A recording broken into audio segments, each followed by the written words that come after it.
All right, and we're going to begin the stream. Welcome back, everybody, to yet another exciting, action-packed episode of working on the camping episode for BrickBob Films. Permission to come aboard granted. What is going on, everybody? Entering day 14. Officially 2 weeks worth of episodes of this series. But guys, excellent news. We are done with the sea rhinoceros here. I'm going to show you what we got. So fortunately, the rain stopped today, so I was able to take out our sea monsters and put them out in the sun. I also put the light up here so you can see better. Look at that. Look at this! Look at this! This is the amalgam of days worth of work. But no, this guy's gonna look so great on camera, and he's gonna make someone really happy. Whoever owns him after.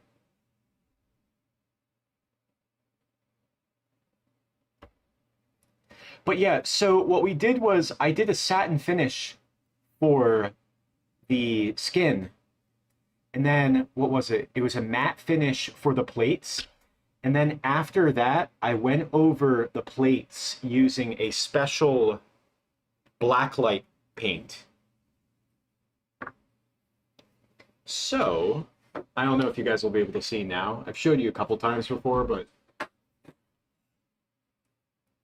basically he glows under blacklight. It doesn't show up very well on camera. But like, this is pretty sick. Like, the effect is really cool in person. So all the areas on the sea rhinoceros that glow are the plates, the eyes, the teeth, the horns on the head and up top. And yeah, he's super bright and colorful, but like I love that expression.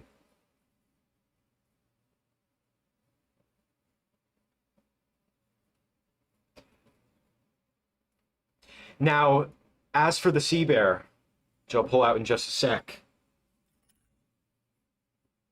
Yeah, no, I just love how this guy looks. I also gave him a little bit of like shading in a few areas using the chalk pastel just to bring out some of the details a bit. The smooth skin kind of gives him, like the rubbery looking skin kind of gives him like a hippopotamus look a bit. But that's okay since this is a fish, technically. But yeah, no, we've done it. And once again, he will be, I am planning to sell him afterwards after filming, so I'm going to mount him onto this board. I'll paint the board, but yeah, just kind of spruce him up. So he'll look like putting like a bass on the wall. But no, that's going to be great. Now let me show you our sea bear.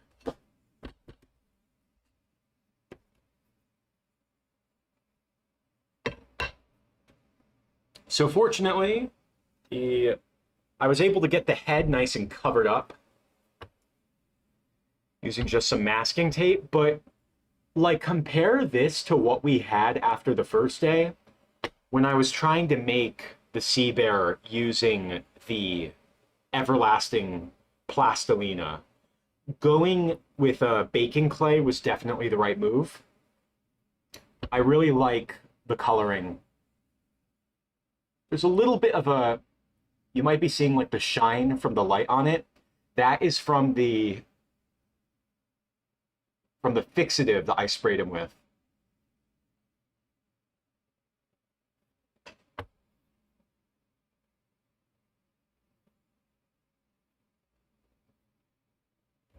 Here, let me take this off.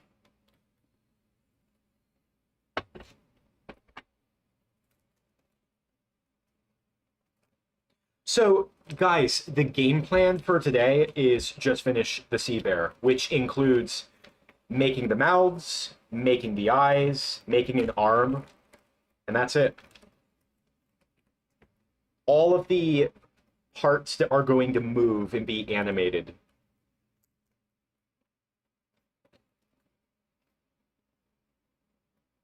A little roughed up, but that's okay.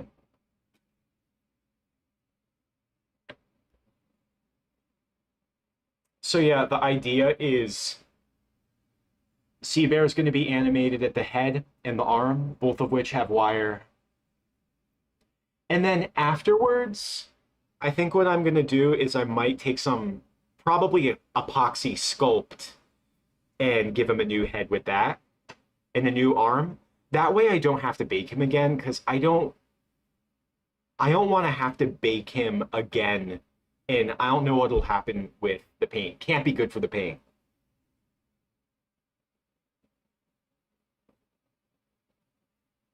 But yeah, it's just preparing these guys for filming now. The one who really needs to work is the sea bear. But sea rhinoceros, I think I'm gonna make like a nostril, a lip for him that I can animate. Hold on a second. I'm gonna get the clapperboard in just a sec.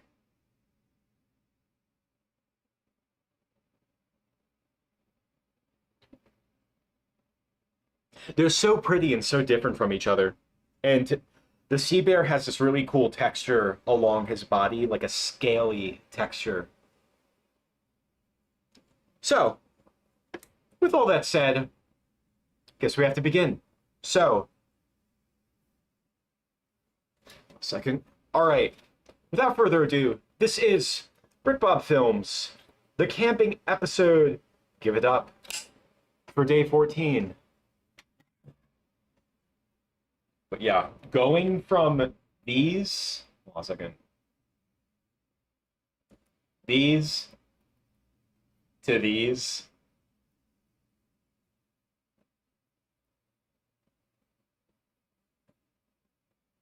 Never fails to amaze me.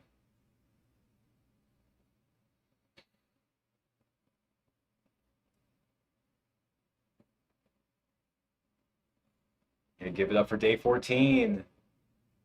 Yeah. Probably do the arm last.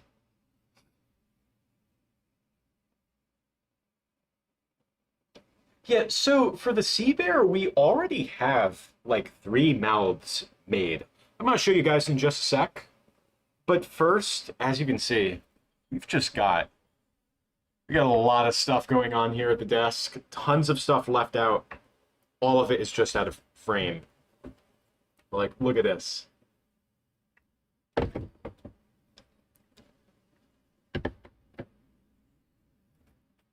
Oh. Yeah, tons of paints. This black paint is like pretty much done. I even have this acrylic high gloss varnish, which I'll use for the teeth at some point. But for now, I'm going to put all the paints away. They're just taking up room.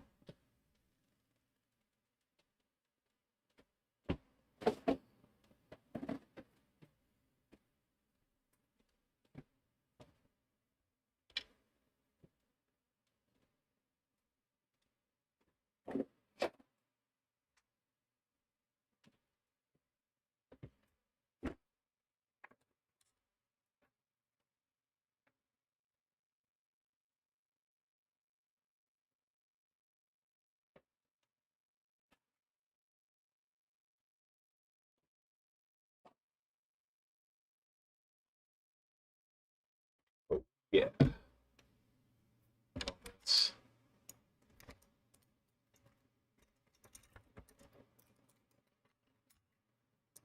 And the SpongeBob mug served us well.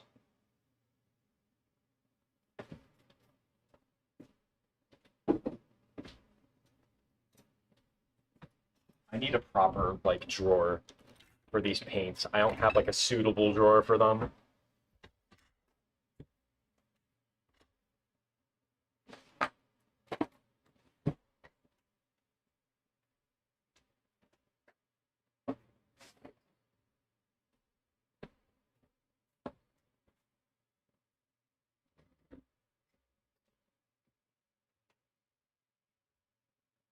Can't wait to see the sea bear in action. Yeah, yeah.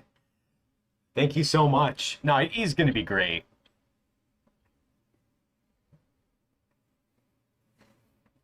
That's a decent angle. Let's have a look. So what I did was I got the footage from the actual episode up on my computer here, just so I can follow along, so I can see what mouths I might need. But so far,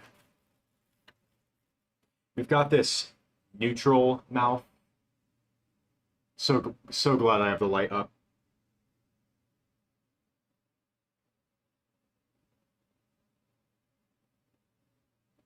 I'm trying to do this off of the screen. Come on. You get the idea. Maybe this one will show up a bit better. It's a bit better.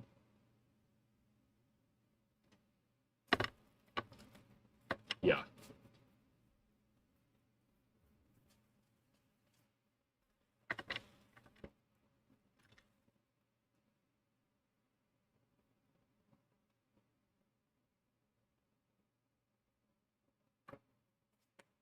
Yeah, so the trick when working with clay is what you do is like, since you're working with colored clay, it's like you work with the color that sticks to your fingers the least first, and then you kind of work your way to the messiest, most bright pigment colors.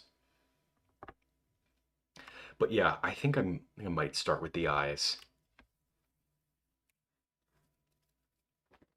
Yeah, Mr. Magic, he didn't have multiple sets of eyes.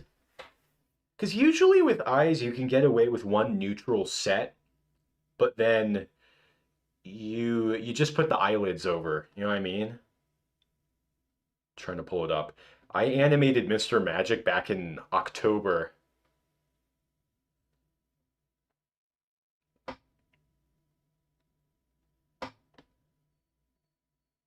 Yeah, I found him.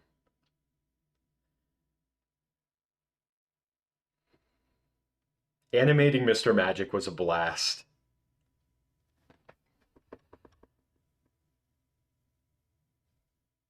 Come on, where is it?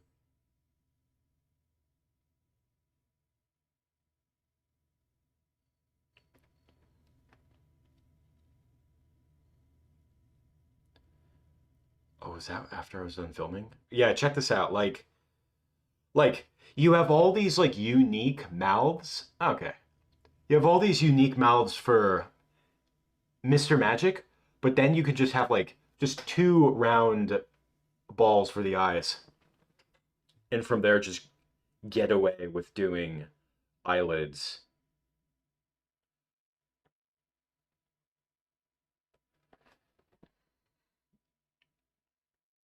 How are you going to animate the parts where the sea bear is going back to swim the other way as he attacks Squidward?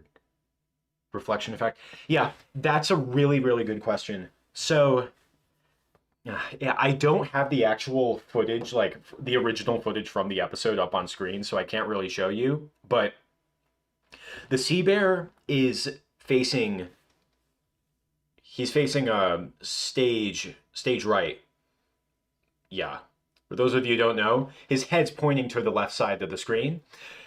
And every time the sea bear goes to pursue Squidward, you don't actually physically see the sea bear turn ever. Whenever he comes... Hold on a second, actually, I can give you a puppet show. Yeah, so like the sea bear, you have him oriented this way on the screen. Roar. He goes to get Squidward. But then when he comes back, I'll just mirror the footage, so the sea bear will be facing the other way. But there is one shot where the sea bear actually turns around. And obviously I can't animate that with this guy. So I'm just going to have to do a strategic jump cut where the sea bear is already going to be turned around. This is like at the very end of the episode.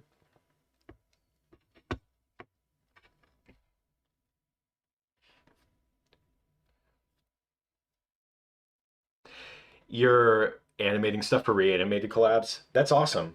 Yeah, no, keep it up. Those are a really fun communal experience. I used to do them way more often before I got too busy, but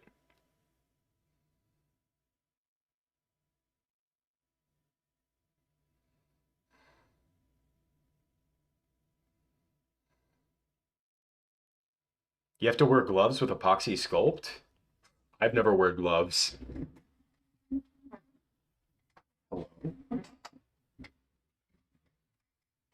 My wheel decided to stop wheeling.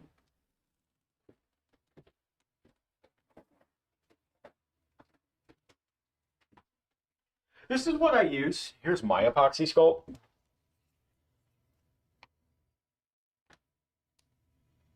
I don't know if there are multiple brands. I don't know what an epoxy even is. Tell you the truth.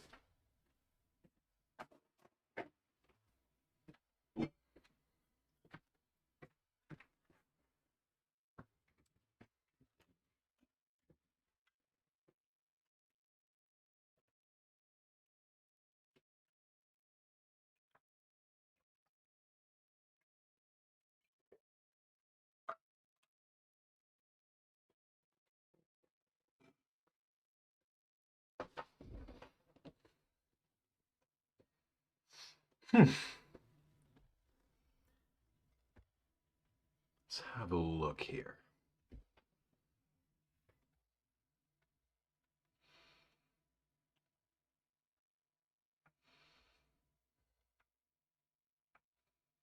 Yeah, looking at the footage of the original episode, just to kind of give me something to go off of.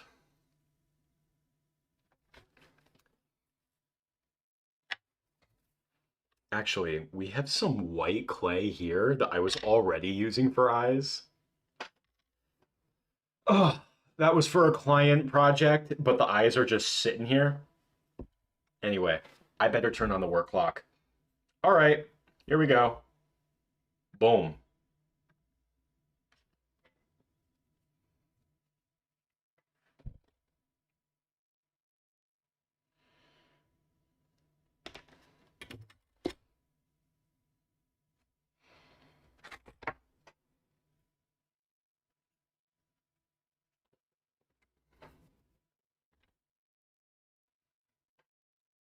So this clay right here, this is Puppet Putty, not Van Aken Plastilina. And Puppet Putty is really good. It's very different. It handles very differently than Van Aken Plastilina because this is a like a wax plastic clay. It's been a little while since I worked with this clay, but if you've used monster clay before, it kind of handles like that. But yeah, it like unlike Van Aken Plastilina, it doesn't stain your hands. So it's way less cumbersome to work with because when you're working with the Van Aken Plastilina, you just constantly have to keep cleaning your hands. But even then, I'm very, very freaky when it comes to keeping my clay clean. So right now, what I'm doing to this eyeball is it's been sitting out for a while, being exposed to just my room. So it collects bits of dust on the surface. I'm just scraping it off. That's the thing. It's like nowadays with high resolution streaming in digital cameras, you don't have things like film grain to hide debris on the surface of the clay. Even Aardman Animations, their editing team will just edit out like bits of dust here and there in the footage. But I do not have an editing team. So, just trying to have this done right on camera.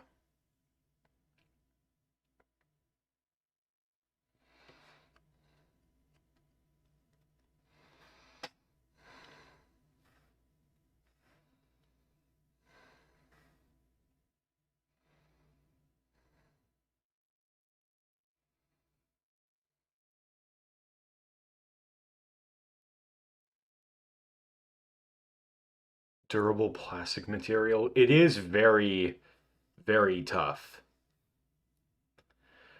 When I first started working with armatures or making my own armatures for clay animation projects, I would use like I don't know if it was like if it's I think it's meant for like home improvement, maybe plumbing or something, but I would use like Loctite or JB Weld epoxy putty.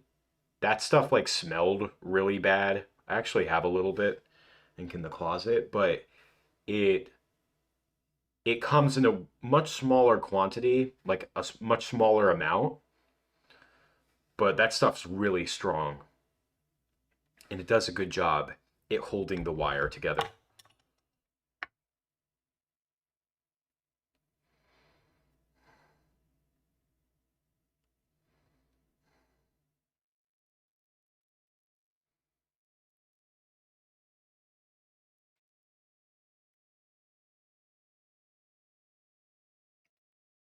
You're making a Lego SpongeBob Return episode? Which episode are you making?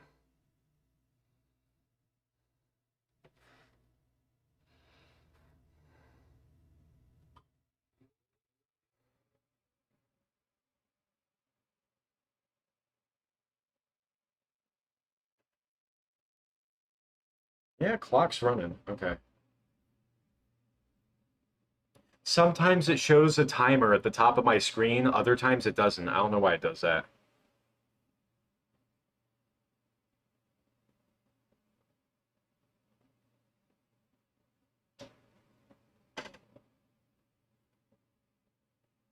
Yeah, the thing about like unlike Mr. Magic, like the sea bear's eyes like change shape and size. That's why I'm thinking I'm gonna make multiple sets of eyes.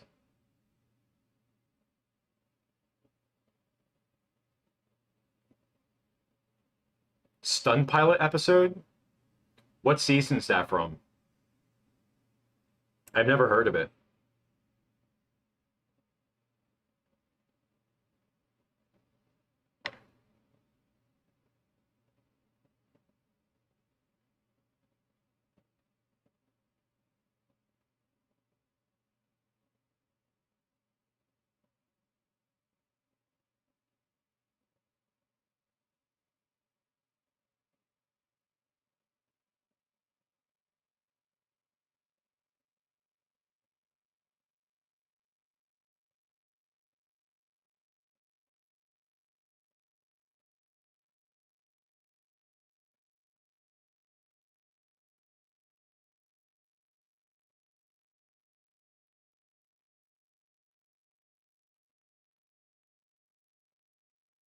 Oh, you're doing an original series.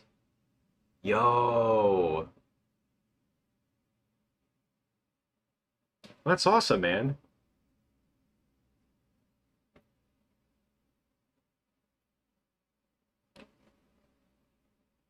Well, I'll have to check out your stuff sometime.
I'm gonna have to get more Puppet Putty at some point.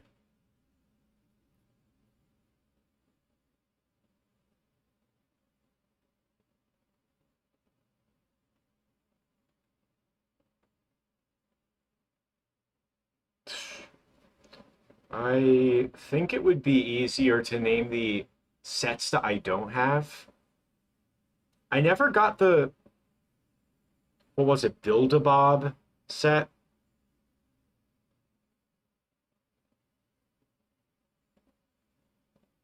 Oh, and then the different iterations of SpongeBob's house. Like the original like Con Street set was that was good enough for me. I was like, why did they have to make Con Street like two more times? And one time they lost Patrick's house, and then the next time they lost Squidward's house. I thought it was so bizarre.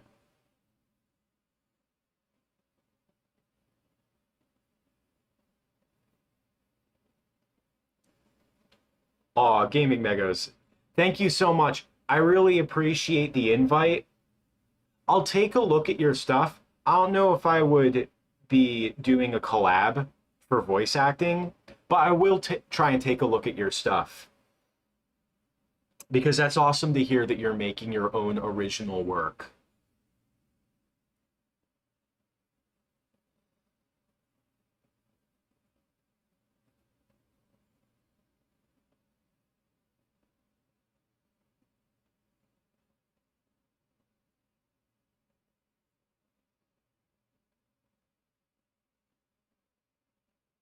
Yeah, I'll have to take a look at your stuff.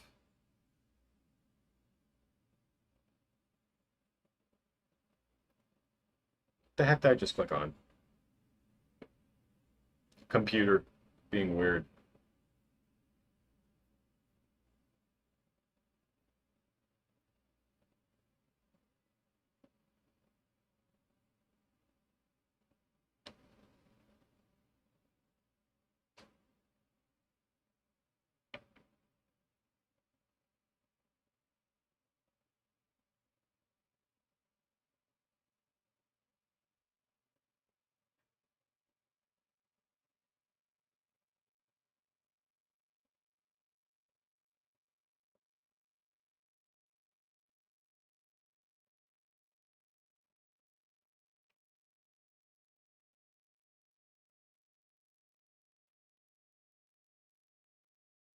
Hey, what's up? Welcome to the stream.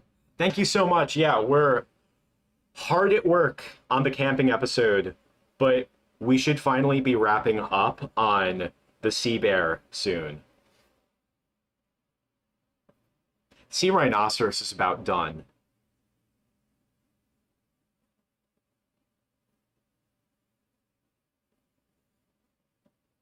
Shoot, I wish that I had yellow puppet putty. Hmm. I just feel like the yellow is more evil looking, you know?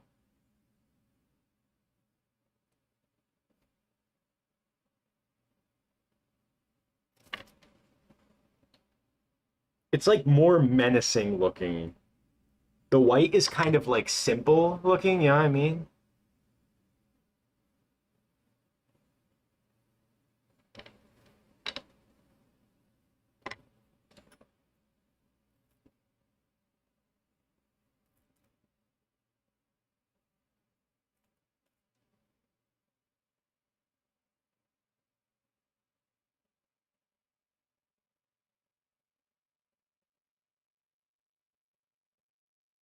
How the heck did I have this on before?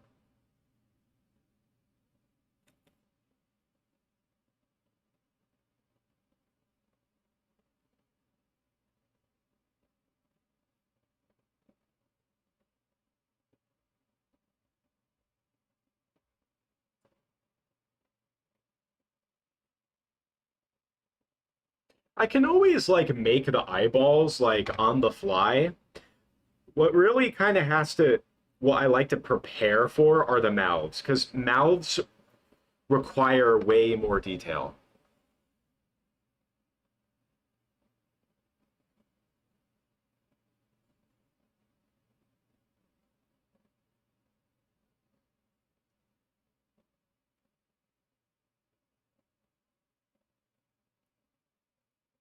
No, The sea bear is actually, I'm gonna film the sea bear and the sea rhinoceros right here because I have this overhead rig of which my camera's on right now. I just got this recently, so I should be good to film right here in my room.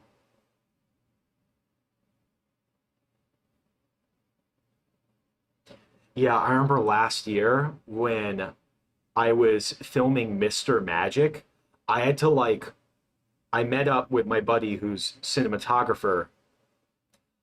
He had a special rig that he's had for a long time where you can mount a camera over a table. We used it together when filming a stop motion project a while back. Around the time I did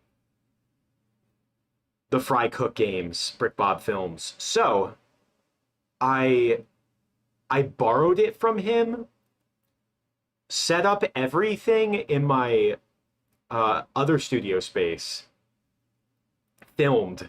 I filmed all of Mr. Magic's lines in one day,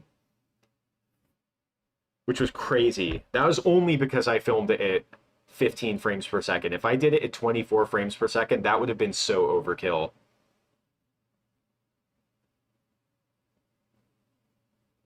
But yeah, I filmed it all in a day, packed up the next day, brought him his rig back, and that was it. But yeah, this time when I realized that like, yeah, I'm gonna film top down for the sea bear, I was like, I gotta get my own rig. I can't be doing all that running around. And now that we have this new table here in my room, I can film right here. So I'm saving on gas.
The normal minifig head for Squidward. Yeah, I still have that. I like to have it on deck in case I like want to put a hairpiece on Squidward or something because it is functional in that sense. Ever since this new Lego SpongeBob set got announced, everyone's asking me like, "Oh, are you gonna replace the minifigures?" And I'm like, "No." It's just like it doesn't. I have like a good ecosystem already that I've been using for years. for this whole Lego SpongeBob world that I've made. And like they're only making one, technically two with the Brickheads set, but like they're only making one set, you know?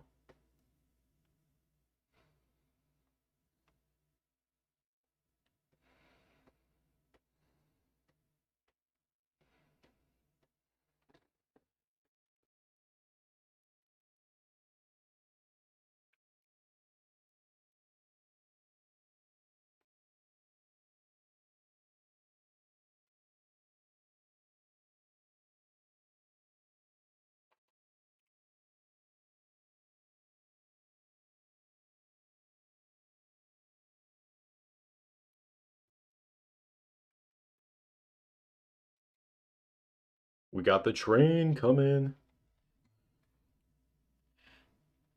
All right, one, two.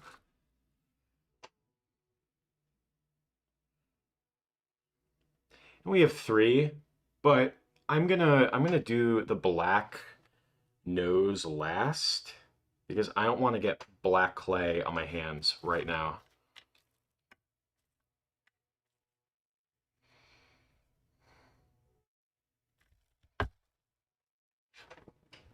Giving him Homer Simpson's arms for sleeves? Oh, okay. Yeah, someone asked like if I would consider giving SpongeBob like a white shirt in sleeves. Maybe I'll do that. Because keep in mind, I'm the same guy that used those gray Mr. Krabs hands for years. 10 plus years. I'm just like numb to a lot of these aspects, these like weird aspects about the Lego SpongeBob sets. I've been so desensitized to it that I forgot like, oh yeah, I could make those little alterations if I wanted to. Because right now, like, it kind of looks like SpongeBob doesn't have a shirt. Right now, Squidward has sleeves. But now that he has sleeves, I'm like, oh yeah, he used to not have sleeves. And it looks like he was walking around rocking like a muscle shirt.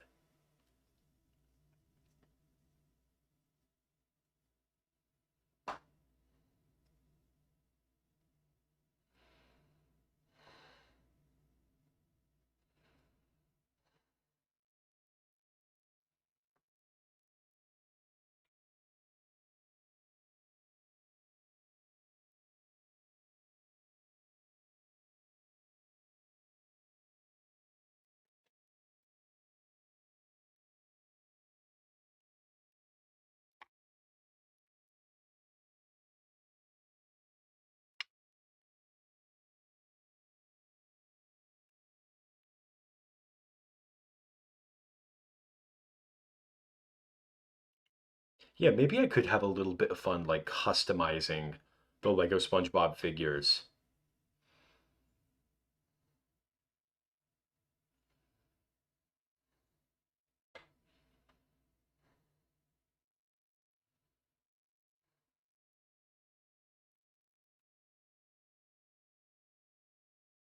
You missed the teal turquoise arms.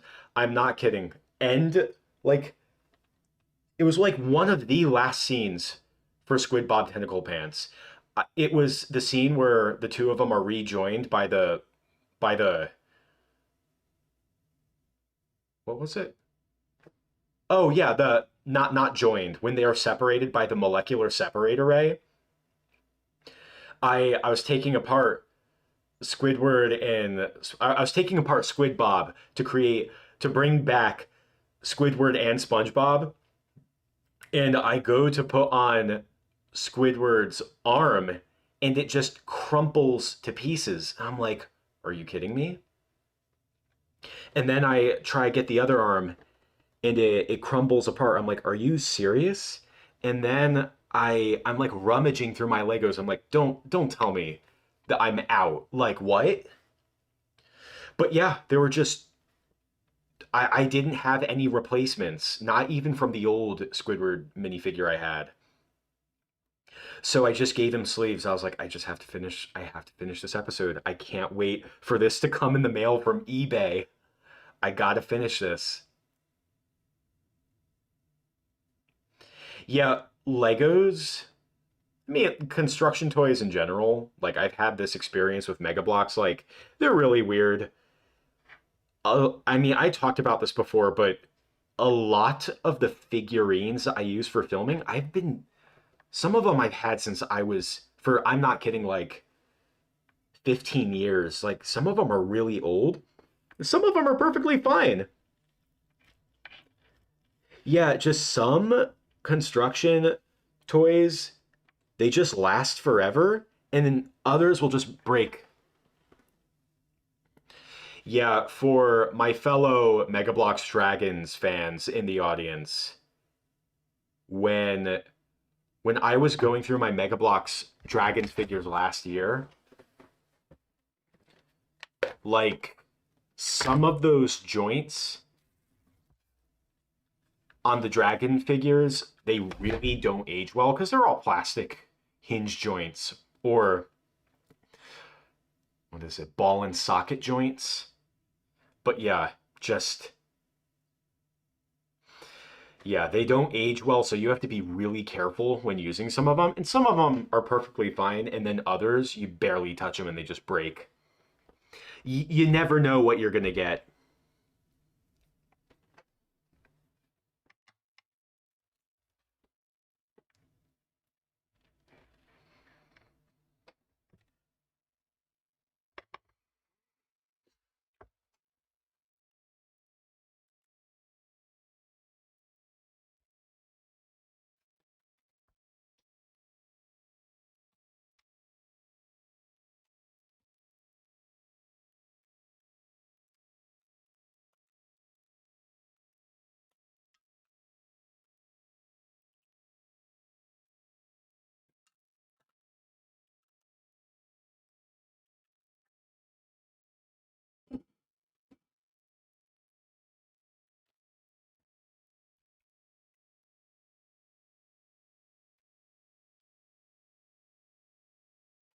I've I've heard your Krusty Krab piece is broke. I've I've heard people say that brown Lego pieces, like the dark brown Lego pieces, are extra fragile. Is that true, or have I been like misinformed? I don't know if that's like a thing or not.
The pants of one of your SpongeBob's broke.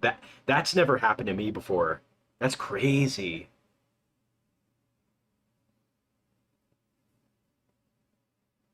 Sorry to hear that.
The emergency room, I heard that that set was like a Toys R Us exclusive. I didn't get that one until I'm trying to think. It wasn't until later. I got it for specifically for making like a certain episode of BrickBob Films. Maybe it was around like 2022, 2023. But that wasn't one of the sets that I like got as a kid.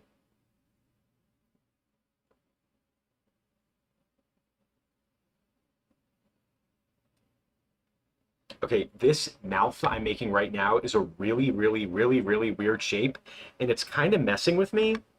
So I'm gonna have to get a little experimental here.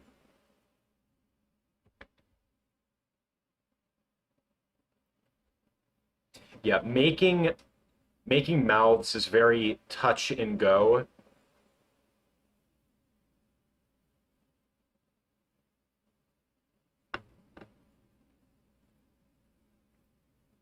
Yo, what's up? Welcome to the stream. Yeah, I would really like to wrap up working on the Sea Bear tonight. Granted, I'm like super tired today. I was like running around all day. So if I get like too tired, I'll just stop streaming and like maybe finish it later. But once the Sea Bear is done, like once I have all these mouths, we should be good to set up and film. Because I don't know when the last time we filmed was like recorded footage, but it's been a minute.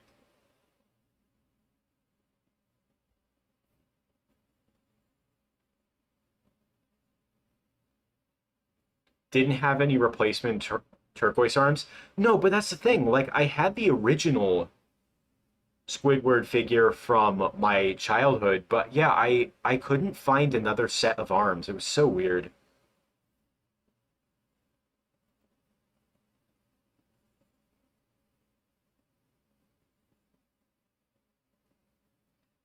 I mean, I guess I should be glad that the arms are like solid colors and that they're not printed, because even though the printing would definitely, like, it would technically look better and be more accurate, it's just that would also make the arms look even more rare, or it would just make them rare. Like trying to get a replacement on eBay would be more expensive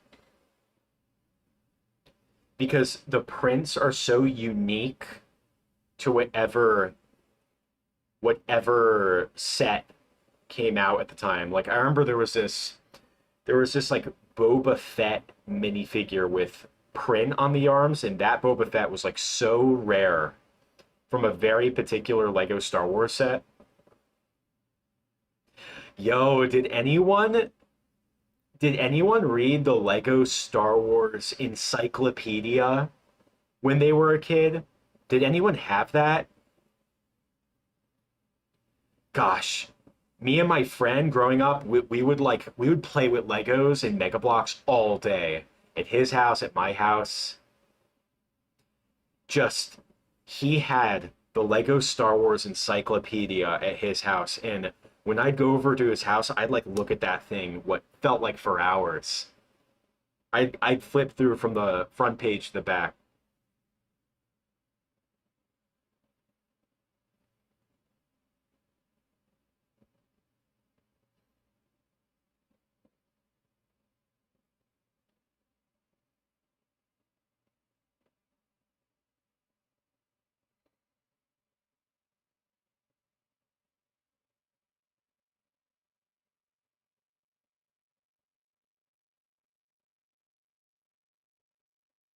Oh, the Mr. Gold minifig.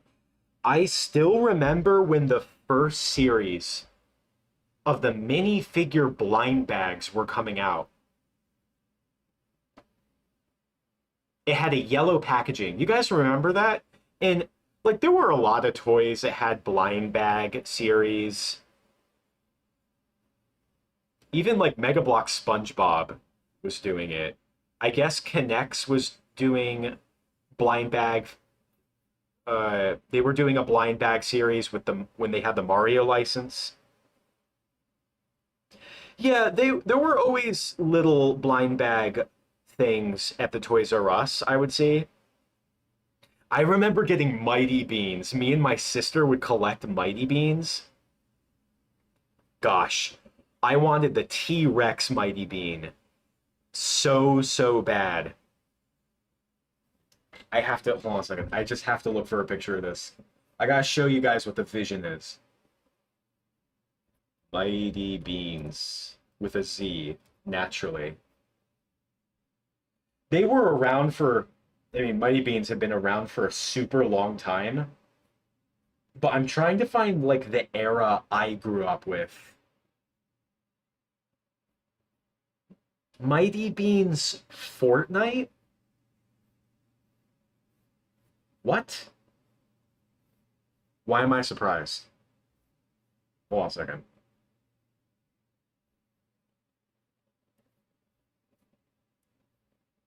Where the hold on, I'm gonna share this window because we have to look at this for together. This is a mutual thing we're going on here. How do I?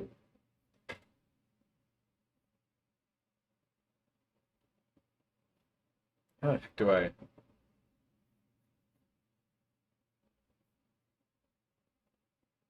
Oh, it's because I uploaded, not uploaded. I updated OBS. That's why it looks different. I'm like, am I clicking on the wrong thing? Or is my face itch all the time? Mighty Beans. Oh boy.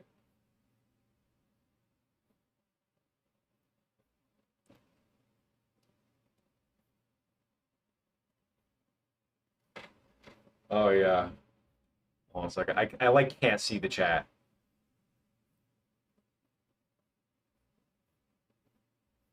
Yeah, look at this. Mighty Beans Fortnite. I'm trying to see. Oh, I don't think I ever got Mighty Beans Marvel, but this may have been around like what was in stores at the time as well. I just never got into superheroes. Nah.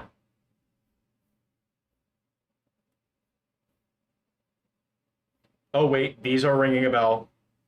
Yep. The I remember seeing these. Yeah, there was the Sasquatch, there was the army guy, there was the Velociraptor, the praying mantis, the the heck do you call it? The guy skydiving, the dodo, the the Yeti, and I don't know, I forgot who this guy was. But yeah, I remember these.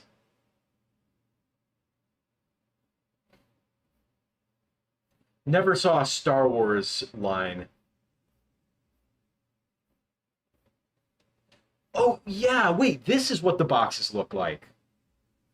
Yo, wait, I think these were the ones that I saw when I was a kid.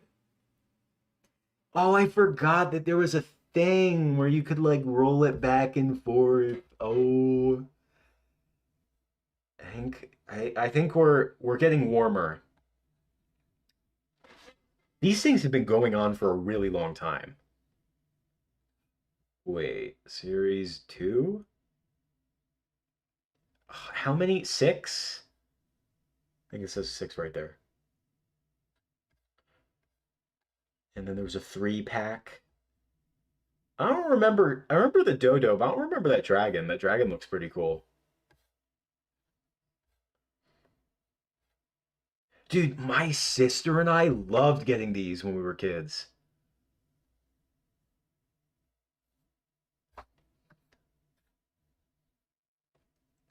You guys unearthed like a memory in my head. I just had to go down memory lane. I remember like coming home and opening my ew, a child. I remember coming home and like opening my brand new box of Mighty Beans figurines while watching Rugrats in Paris on my mom's laptop right here in this room. It's like unboxing them, had cartoons on the computer. Okay, hold on a second. I gotta find the freaking The Tyrannosaurus, the T-Rex. No. Oh yeah. This is the one I liked. Dude, what 8-year-old boy wouldn't love this one? The Tyrannosaurus Rex one was my favorite. He was short, he was an ultra rare, and I could never find him in a box because you'd only get one ultra rare in every box. So I ordered this one on eBay and I got it, and that was like an amazing moment in my career.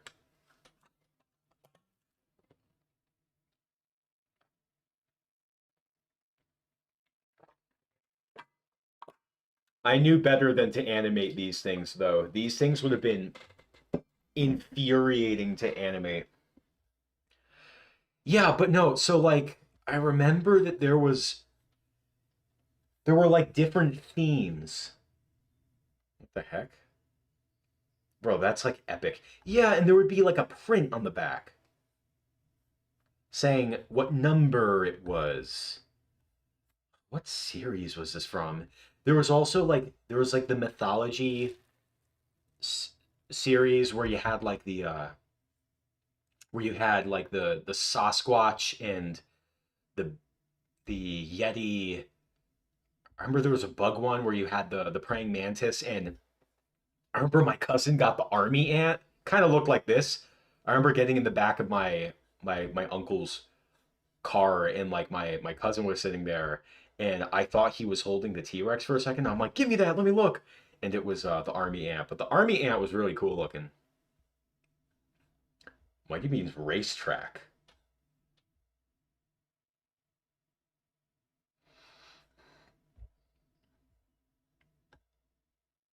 Oh, this looks sick.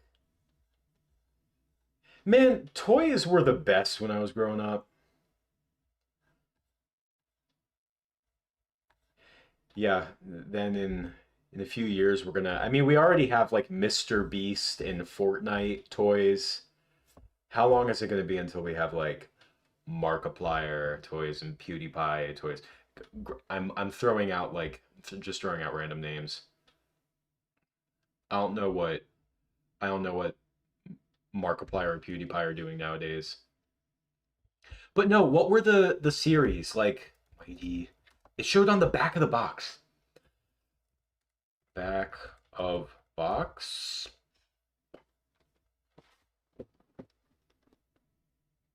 Yes. I think this was it. Bless my nearsightedness. Oh, I remember the little moose guy on the back.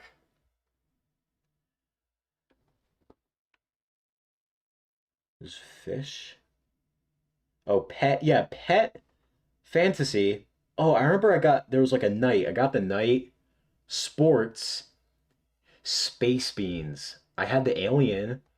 Bark beans. I think I got like the Rottweiler and the Bloodhound. Bear beans. I think I had the grizzly bear. Gosh, these were so much fun. Monkey beans. I don't remember that. Mustache beans. I like how wacky these are. Bug beans. Yeah, there was the army ant that my cousin had. I got the praying mantis. Horror beans. There was a blob. I remember the blob. Army beans. Myth beans. Oh, the leprechaun. That was the ultra rare one. Ocean, music, zoo, Fight Club. I remember I had the sumo wrestler. Extreme beans. Oh, okay. The prehistoric. Oh, okay. Yeah, there's the dodo and this purple guy that I cannot identify. The caveman I had, the raptor I had. And I ordered the T Rex because I'm a cheater. Moose toys. Okay, you're familiar with it, yeah. No, these were great. Those these were awesome.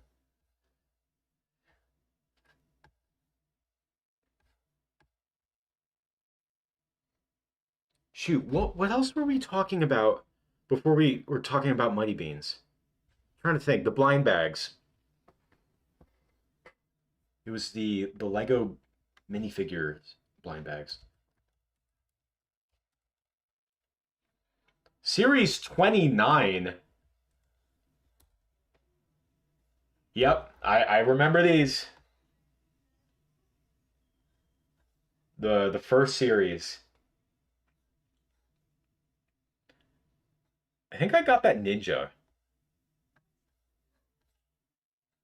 I don't think I got the robot. I did get a robot eventually, but not that robot. I got the caveman, which was the one that came with the bat. The bat was epic. No. Oh, the this series had the gorilla, which I ordered for a BrickBob Films episode. I had an accident. I have the alien. Alien is pretty sick.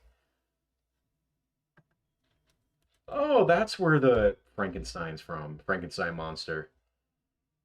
Sorry, I've had to blow you guys away, prove my nerdiness. God, these are crazy. There's just so many.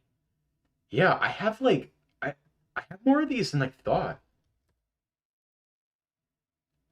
Yo, this is so weird. Okay, because I have can I find like a bigger picture for goodness sake?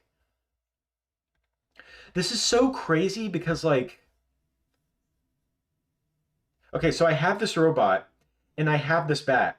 I will never forget like I think it was my birthday or something and I got a a blind bag and I was like I really hope I get the bat. And I got the bat and he was in one crab's trash. Yeah, I still have that bat. And what's really cool is like so this queen alien here.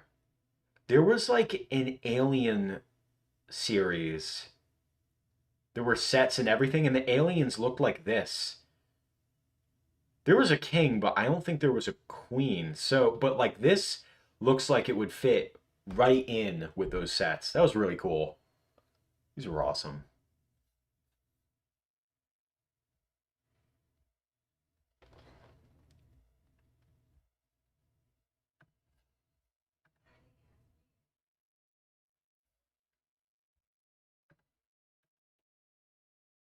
Hello?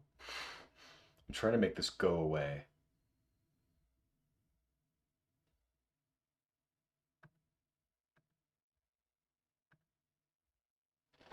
What did I just do?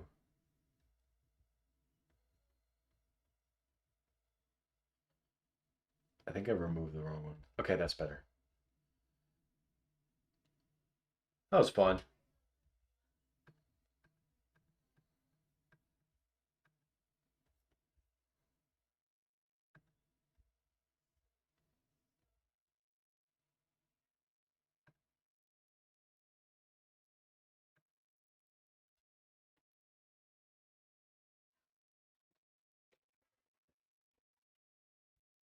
I'm gonna have to order me some Mighty Beans after this.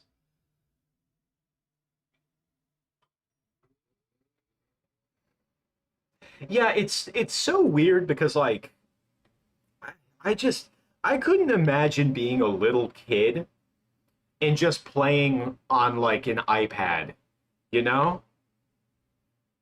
Because keep in mind when I was a really small kid, iPods weren't even a thing. The closest thing to an iPod, I guess, that came out was like the Nintendo DS, but those were a lot of fun.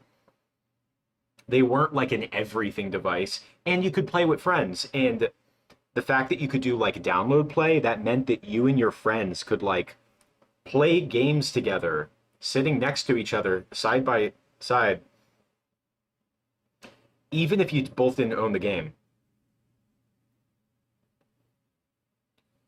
But yeah, by the time smart devices came out, for me, they were more like this, like they were like this new, hip, trendy thing. But I didn't have my own. Like when I would play games on a mobile device, I'd just play on my mom's phone.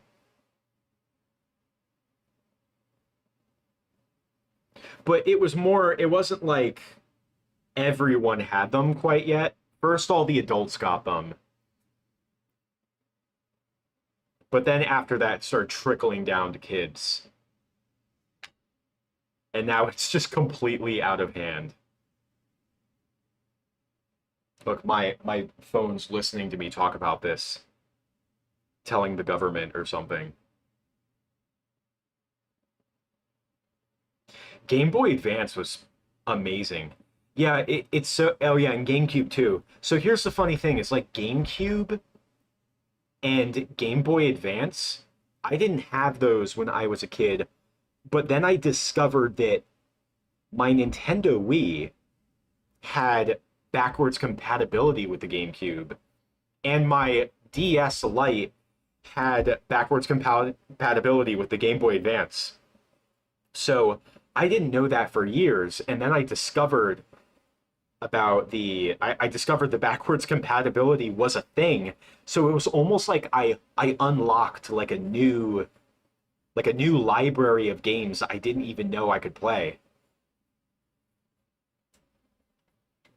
Yeah, and now you just have like modern video game companies, they'll just like hold you to ransom and not include built-in backwards compatibility, and it's just like, "Oh yeah, pay for our online service where you're spending $10 a month to get access to 200 games, 200, 300, 500 games that you're never going to be able to play, like all of."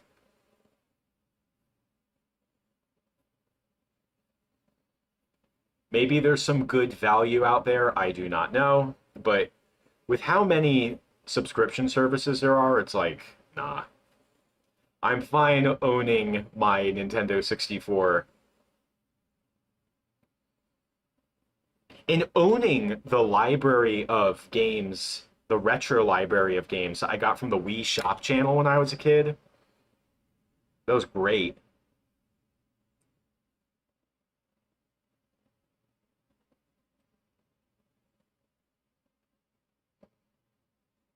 Yeah, I remember when Nintendo announced for the Nintendo Switch, like their online service, and they were essentially removing the ability for you to buy the retro games that you're subscribing to. And it's like they're like, "Oh yeah, we're every few months or something, we're gonna drop some new games." And I was like, "What? Every few months? Like, what does that mean?" So, and then like after a while, they barely were putting anything on the platform. It's just so weird. So weird.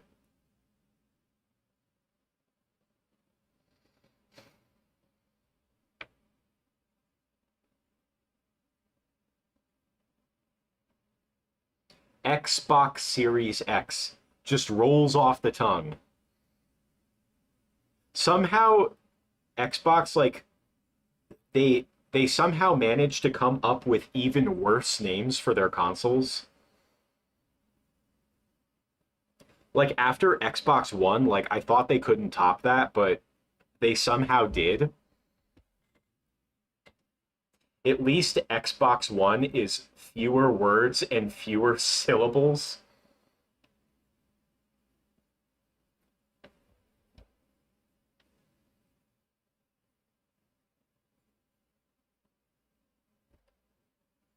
Yeah, I was a super weird kid when it came to video games because like video games are often like this big like they're feared as this huge like corrupting like time waster when it comes for kid like when it comes to kids, which makes sense because of the addiction aspect. But like I don't know, for me video games were always a really big source of creative inspiration. Oh, I have to start the clock again. So like I remember I bought a original Xbox just so I could play Conquer Live and Reloaded because I was just starving for more Conquer games, which I never got. Aside from Conquer's Big Reunion, but that never went anywhere. But yeah, but no, I played Conquer Live and Reloaded so much with my friends growing up, and I ended up making a film about it. in the form of Clay Kremling episode 5, I think it was, two-parter.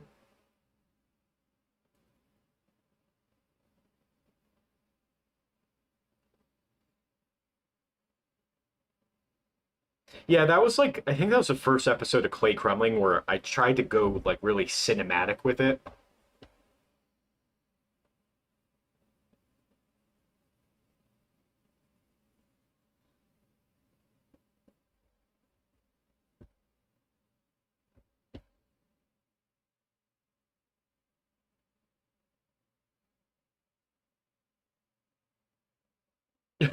Made no sense on like PlayStation.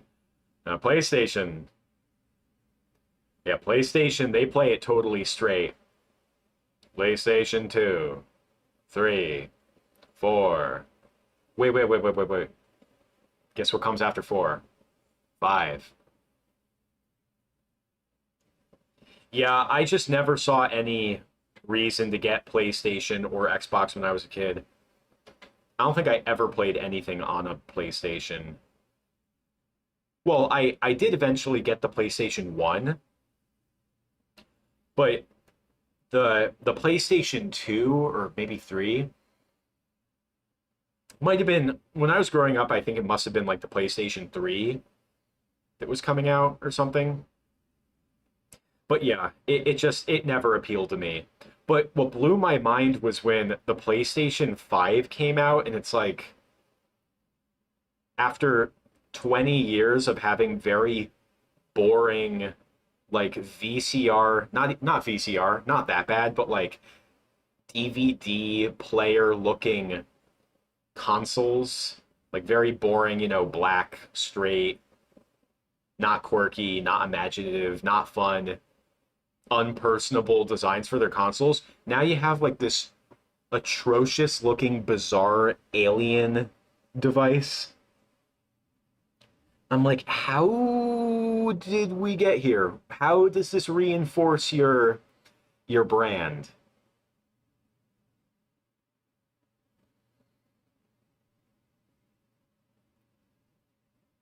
I've played PlayStation 5 before because at my other where my other studio space is, there's a PlayStation 5 like in the next room and I would play it.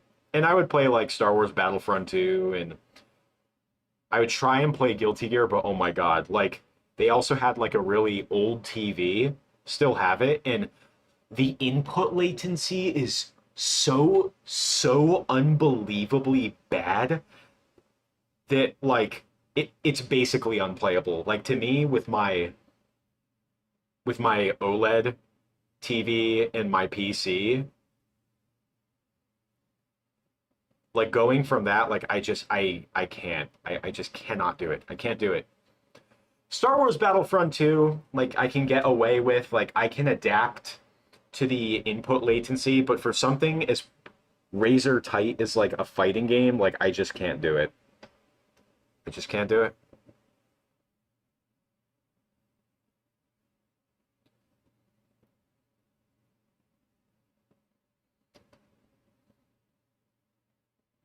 Least favorite and least favorite episodes of SpongeBob. I feel like I've talked about this before. I would have to have a list in front of me.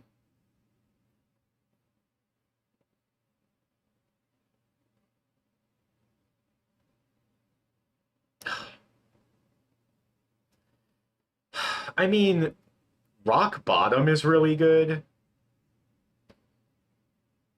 Rock Bottom's like amazing. I'm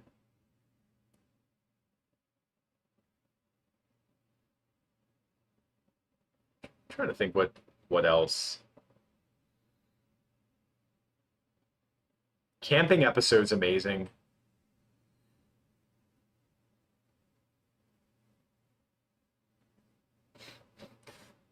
Hookie's pretty great. I don't know if that's like a favorite though. Shoot, like I just like the show, but I can't I don't know what favorite I could say. As for least favorite, I mean I remember Boating Buddies being really horrible. Are You Happy Now was like really bad. Like that episode like disturbed me. Like it was that bad. Slide Whistle Stooges I thought was really annoying and bad.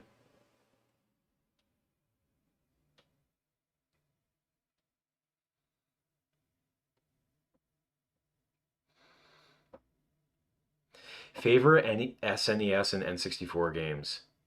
So the funny thing about the Nintendo 64 is like people talk about how like has such a great library of games, but like I don't know, like it's crazy to think that that game the Nintendo 64 was pretty much held afloat by its first party titles. Uh shoot. I can tell you one of my favorite Nintendo 64 games. Well, definitely Conker's Bad Fur Day. Conker's Bad Fur Day is such like I love that game so much because it it is a game that only could have come out when it did, but never again. And it still like there hasn't been anything to recapture like the magic of Conker's Bad Fur Day. I mean, maybe there is. I'm not super up to date on the new games, but yeah, Conker's Bad Fur Day is like an amazing game. Like, I mean, of course, all the Nintendo 64 games are aged, but like, I love the super cartoony art style. I like the voice acting. It's delightfully British. I like its different approach to the platforming genre, where instead of being this huge collectathon, it's more like a playable movie.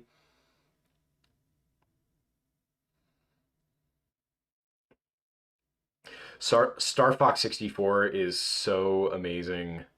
I love Star Fox 64 so much. I've probably beaten it like 500 times. Super stimulating gameplay. That game just never gets old. I really like Mario Kart 64. I mean, it's aged so terribly, but like I've also like played it a lot growing up so that because that was the first I think retro game I ever played.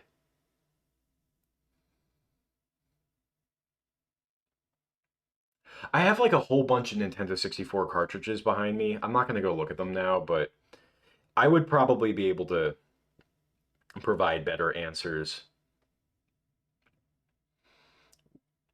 if I had like a list in front of me. But Star Fox 64 was definitely one of them, and Conker's Bad Fur Day, because keep in mind, not only did like I just love the campaign in Conker's Bad Fur Day, but playing the multiplayer with my friends in the neighborhood growing up, that was like playing the multiplayer in Conker's Bad Fur Day was that was just like that was a way of life.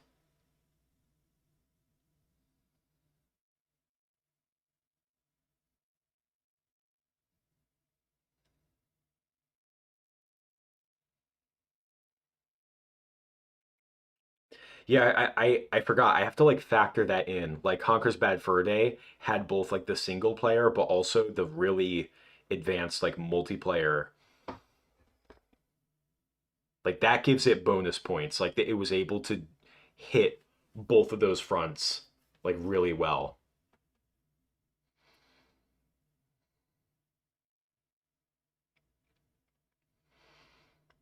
Favorite Super Nintendo game? Yeah, it's like the tough part. Is like there's so many different genres of games and stuff like that, and all of them can bring something new to the table. I think playing Nintendo 64 and Super Nintendo, I was discovering a lot of new genres aside from kind of discovering the origins of like the platforming genre, for example. So playing the Super Nintendo as a kid was really cool because like even though I grew up with new Super Mario Bros. Wii, it was awesome like getting Super Mario World and discovering that game and getting the Donkey Kong Country games and playing those. I'm trying to think what other platformers there were. Oh yeah, and I played Nintendo Entertainment System too. Like I got the original Mario and like Mario 2, Mario 3 on the Wii Shop Channel. God, the Wii Shop Channel was just the best growing up. And what put me on it was Super Smash Bros. Brawl. I will always thank Brawl for that.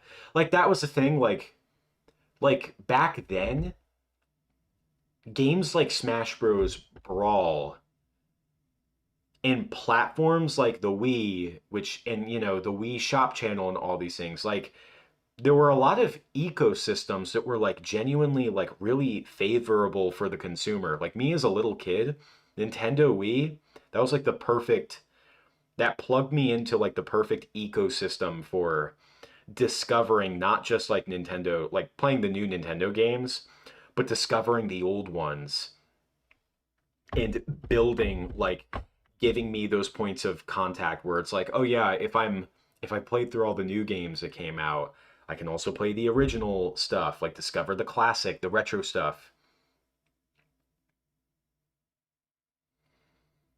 Then I got older and I realized that like, oh yeah, Nintendo's really aware of this and now they're trying to just milk you for everything and price. Oh gosh, the pricing is so crazy now for what they give you. It's a shame. Okay, so new not new. Super Mario World. Like I remember getting that game and playing it with my friend and like he was older than me, so it was my babysitter's boyfriend. She would like do crafts with my sister and me and him would like play Nintendo Wii together, but I remember like us playing through Super Mario Bros. 3 together and him being like, "Yeah, this is fun, but let me show you how to beat the game in 10 minutes." And he showed me like you get the two warp whistles in the first world and you use them back to back and you go right to world 8 so you can fight Bowser. I I did it on my own one day and I was so proud of myself that I was like, "Mom, can I record this with your phone so I can send him a video?" And then there was Super Mario World where like I'm playing Super Mario World. I'm like, "Oh, this is a cool fun little game. Yeah, it's fun, it's fine, blah blah blah." And he's like, "Yeah, it's fun and all, but let me show you this." And like Super Mario World has so many like intricate secrets that you can discover. Like that game's really it's crazy how many secrets are in that game. Like you can just play it straight, play to the end, but there's so much that you can uncover in that game.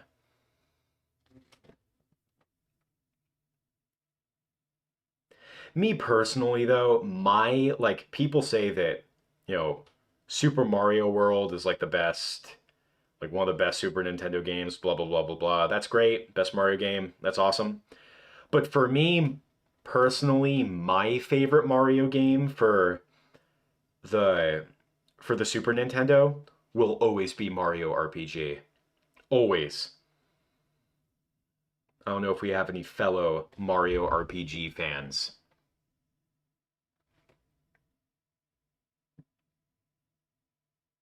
Yeah, Mario RPG, like you guys have to understand that like when I would play games as kids, like I would do this. I would make them out of clay. I've been doing this ever since I was a little kid. I'm liking how this mouth is turning out so far, sort of, kind of. There's potential, but it's the clay. I love having hiccups for like 5 hours straight. The clay is very warm for my hands. It's conducted a lot of heat, so I'm gonna let it cool. Yeah, the thing about Van Aken plastilina is that it conducts like heat and cold it's very temperature sensitive. So if you work with it for a while, it's going to get really warm, which can become problematic. But like this for instance, which has been sitting just in this room temperature, maybe lower than room temperature. This is cold to the touch, so it does conduct like cold as well. Hold on a second.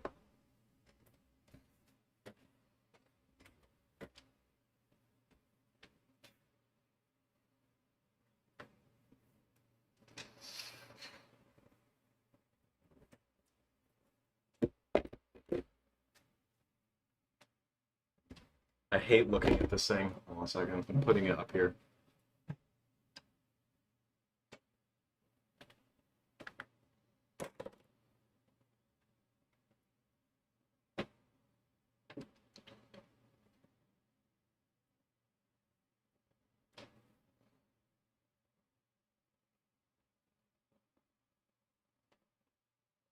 Scooby-Doo first fights?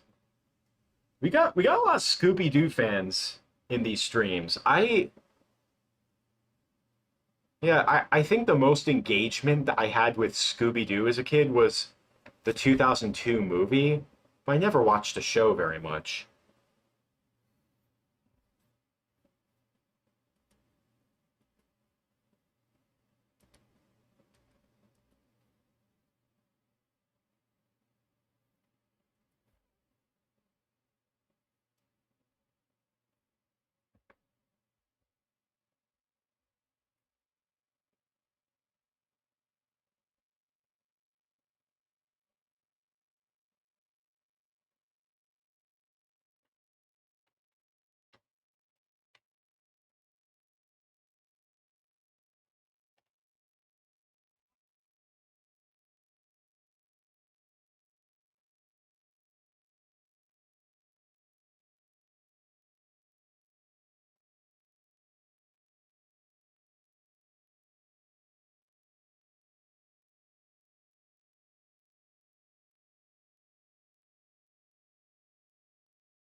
Yeah, so Mario RPG, like, first of all, one of the reasons I liked that game was the art style. I love that everything looked like a toy. That was one of the reasons I loved Donkey Kong Country too, because I think they both use the same method, like graphical art style method, where they would render 3D characters and then digitize them into 2D sprites. Very brilliant. So the games looked very similar in that regard. And there were other games I liked too that utilized that method, like Killer Instinct, like they did the same thing, which meant that they were able to do characters that didn't look like Mortal Kombat 1 through 3, and they also weren't like the animation wasn't utterly ruined like in Clay Fighter or Primal Rage. Granted, I didn't know about Primal Rage until I was a teenager, but like Primal Rage, like the arcade, has like some legitimately really good animation, like very, very superb animation. But when it got ported to Super Nintendo and I don't know what else it was ported to, probably Genesis, the animation was just butchered.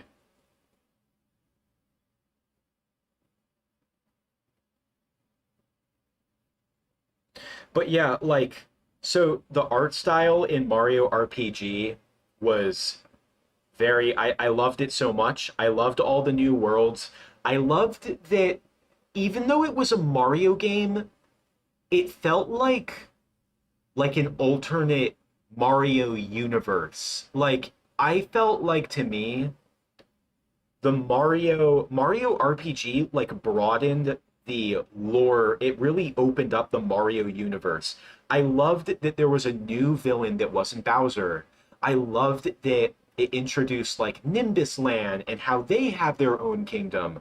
I loved how you had Booster, who I guess is like related to Wario.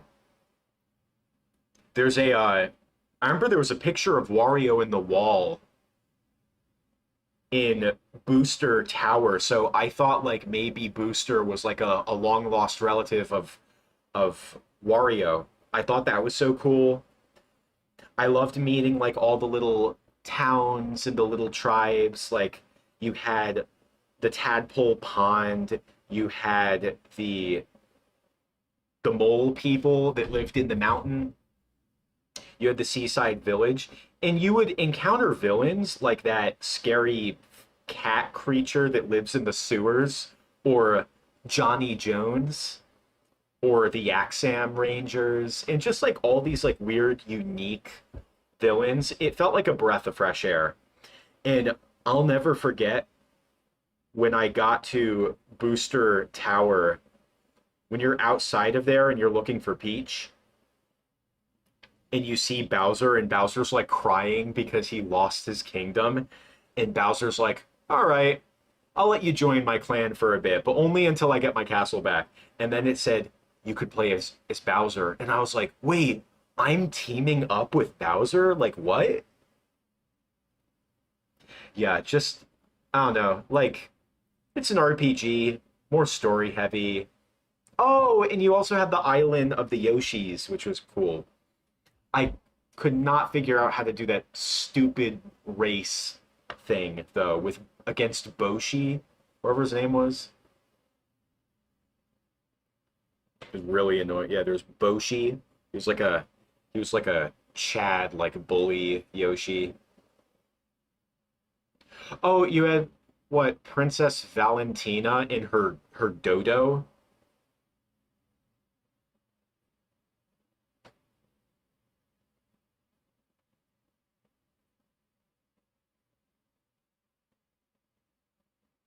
The dialogue was really fun.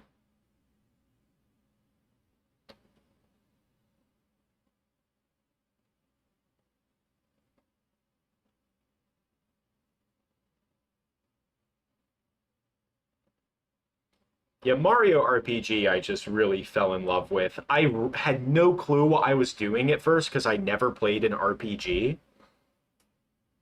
At least I don't think at the time. And even though it was really hard, the fact that it was Mario like made it more digestible for someone like me who like I wouldn't have been able to make it through like Final Fantasy, I don't think, at that age. But the fact that it was Mario just made it more palatable for me.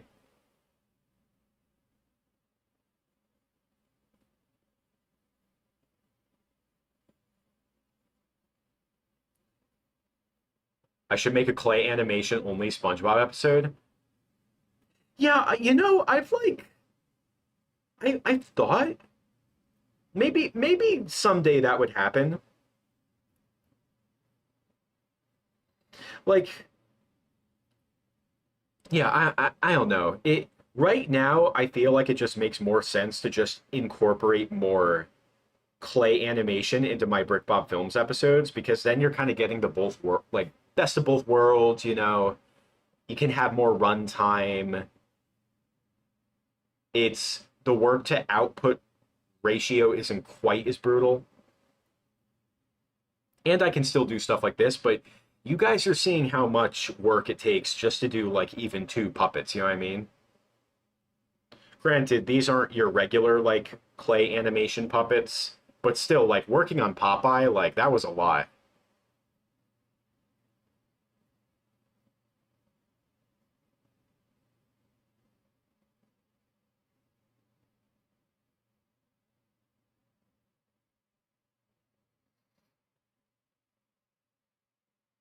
Well, that's cool. You have a like a Nickelodeon theme park area. That's cool.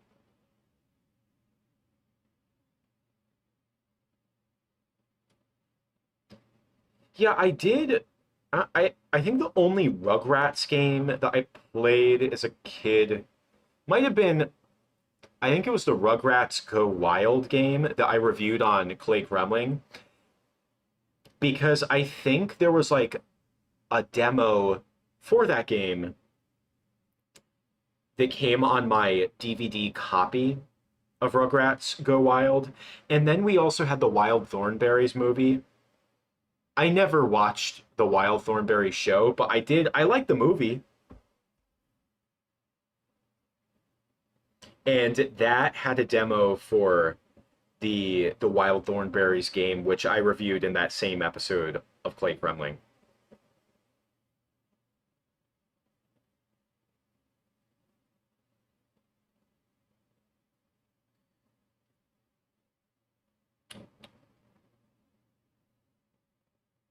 Yeah, doing smear frames in BrickBob films is kind of tough because like it would be cool to do it more often, but at the same time, you need to have smear frames that look like the color of the bricks have to match the character.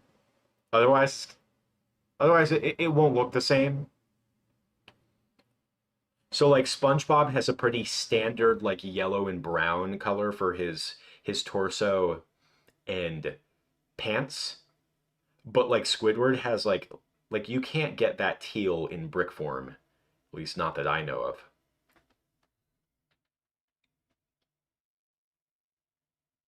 Wait, someone in the chat here a while back said that like for doing smear frames for like Squidward, they just use another Squidward. I thought that was really funny. Shoot, I'm trying to think. I feel like I saw an animation one time where like a character gets startled and like for a brief frame they like switch to a different figurine. I feel like I'm tripping. I just I can't remember what it was.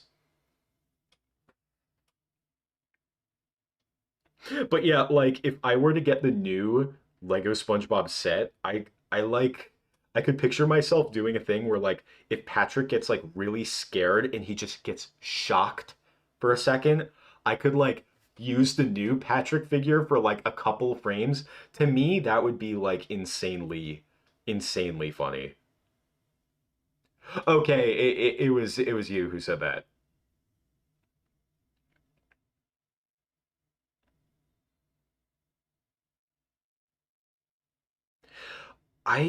Oh my gosh. I had a moment a few weeks ago. I actually felt like I was going insane. I was doing a little research for making the Sea Bear, and I was rewatching Will Vinton's A Claymation Easter because there's a scene where Wilshire Pig gets like attacked by a dog. It was making me, I was trying to get inspiration for the Sea Bear. Dog was making me think of the Sea Bear, and like as Wilshire Pig is getting attacked, he's like spinning around. There's a lot of like blurry frames and stuff like that. And I'm like, I slowed down the animation and I'm looking at him and I'm seeing that like the animators threw in like random faces. Like, I think I saw like a Ninja Turtle in there and there was like another character that I saw and I actually felt like I was going crazy. Yo, what's up? Welcome to the stream. The new Lego SpongeBob looks like butter. Yeah, the new Lego SpongeBob figure, it doesn't look right. I don't know why do his arms look like that? Why suddenly are we breaking the mold for SpongeBob? Like what was wrong with the original design?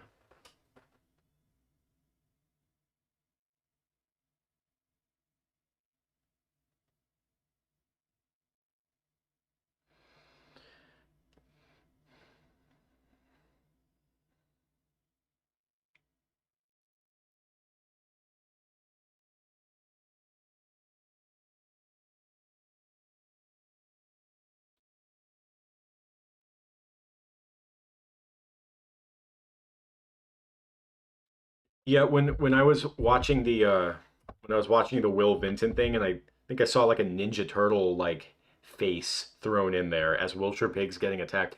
I sound like a madman right now, but I swear, like while Wilshire Pig's like spinning around, it's a lot of chaos. Like they're spinning around, so they like sculpt Wilshire Pig and the dog in like a really weird way to kind of like in a way that like that suggests motion, like they're all smeared looking and like they're all warped and distorted looking as they're spinning around. But like when I saw the like the what was it, the head for the Ninja Turtle, I was like, is this like is there like an AI filter on this? It's like trying to smooth out the animation and the AI is just like interpreting stuff. I have to show you guys this because I'm like really I'm gonna have to find it. Hold on a second. Bear with me. Bear with me.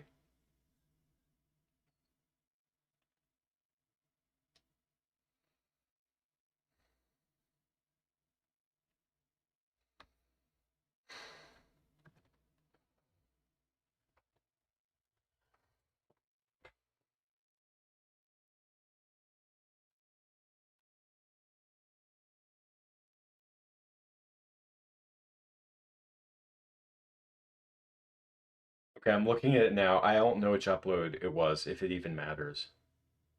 Oh wait, yeah, I literally just saw it. Hold on a second. I'm gonna put this on screen. This is this way you guys know I'm not actually crazy.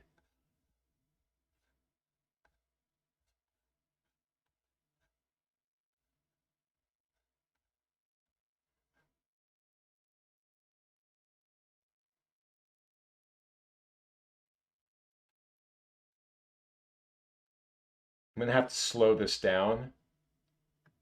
We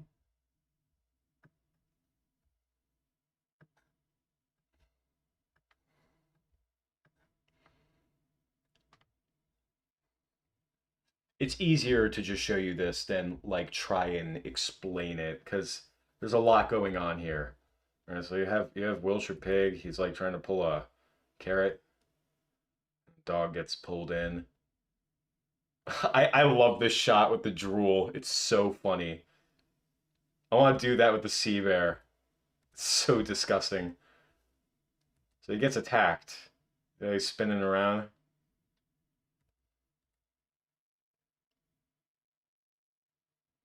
God, animation's like really weird.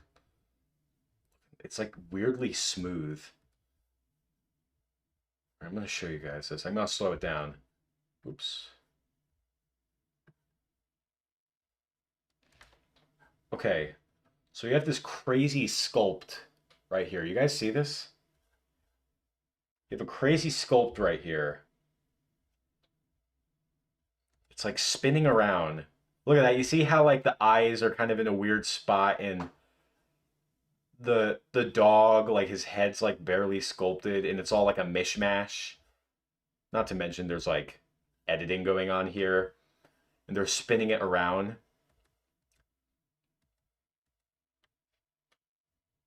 Like there's a lot of like blur frames like this, which makes it a little bit more elusive, but I swear. Oh yeah, there's a baby. You guys see this? A baby just shows up. Well, FPS probably 24 frames per second and animated at twos, maybe. Yeah, there's the Ninja Turtle. Yeah, you guys see that's the back of the Ninja Turtle's head. There's a carrot here. I swear it's a Ninja Turtles. Okay, I missed it. I have to go back. Yeah, there's the baby. Look at that! He even has a little mask. This is so bizarre.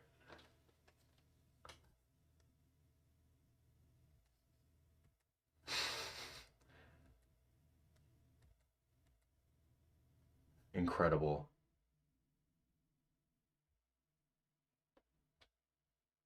All right.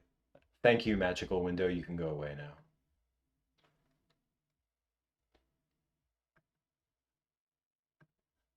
Yeah, this scene was the inspiration for clay crumbling in the tomato garden. That was like one of the first clay animation projects I made where I basically recreated that scene from Will Vinton's A Claymation Easter, but with clay crumbling and just some random dog gets attacked by a dog.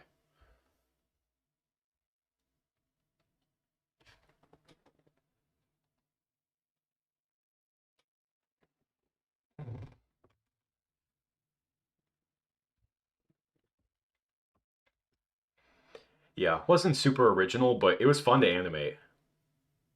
I think I made that animation after I saw Will Vinton's The Adventures of Mark Twain for the first time. I saw that when I was 14.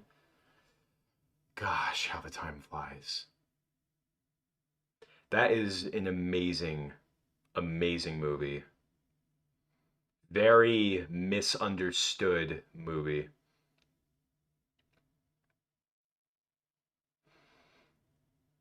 That movie was like really ahead of its time.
Which was the first Wallace and Gromit that you saw? Yeah, I we had a disc set, or well, it was just one disc, but it came with the originals. It came with Grand Day Out, Wrong Trousers, Close Shave. Is that it? I felt like there was another one. I remember when A Matter of Loaf or Death came out, but I was too young to remember Curse of the Were Rabbit coming out. But I did watch that when I was a kid. It was so weird. A Matter of Loaf or Death came out, and then there was like 10, 15, like literally 15 years with no new Wallace and Gromit films. Hibernation Sandy has to be my best work. Nah, we're gonna top Hibernation Sandy. Hibernation Sandy was an achievement, if I do say so myself.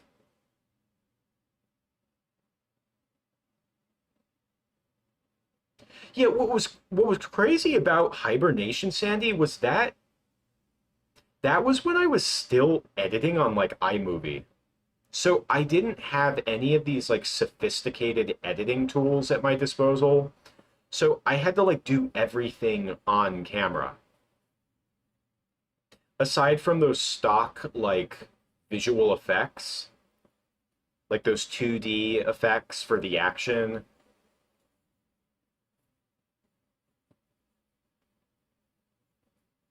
But yeah, everything had to be done on camera. No green screen for the clay animation. That's crazy.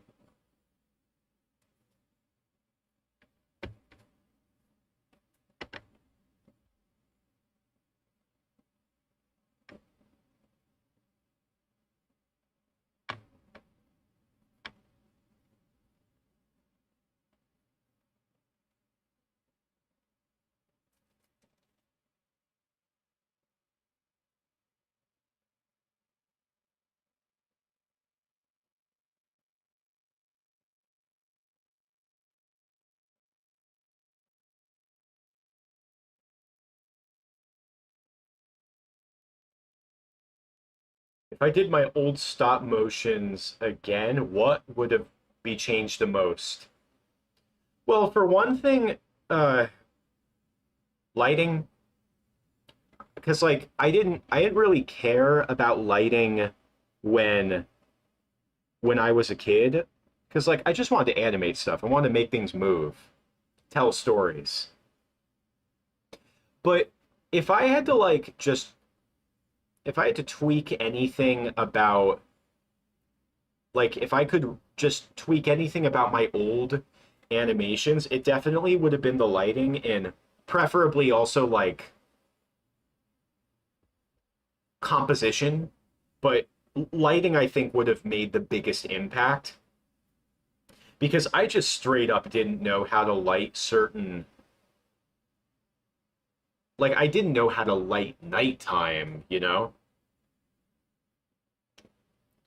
But no, if you have like a colored sunset lamp with different colored lights that you can switch through, like you can do a lot with that. And that's precisely what I do nowadays. That would have boosted the visual appeal of a lot of my old films.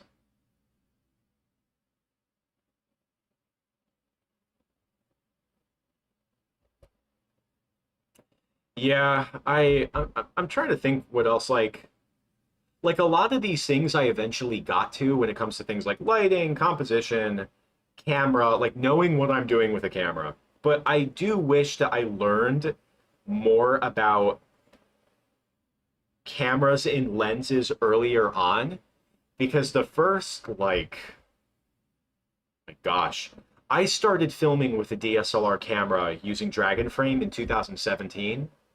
My first project using the DSLR camera was Mesozoic Mine, and I never actually learned how the camera and lens like work until 2023, I think it was. 2023 was when I started developing an interest in other forms of filmmaking like I had studied performance for for a couple years at my college, 3 semesters. But then I just got really interested in learning like, okay, well now I know how I can see how while I was studying with acting, I can see how that's working on camera.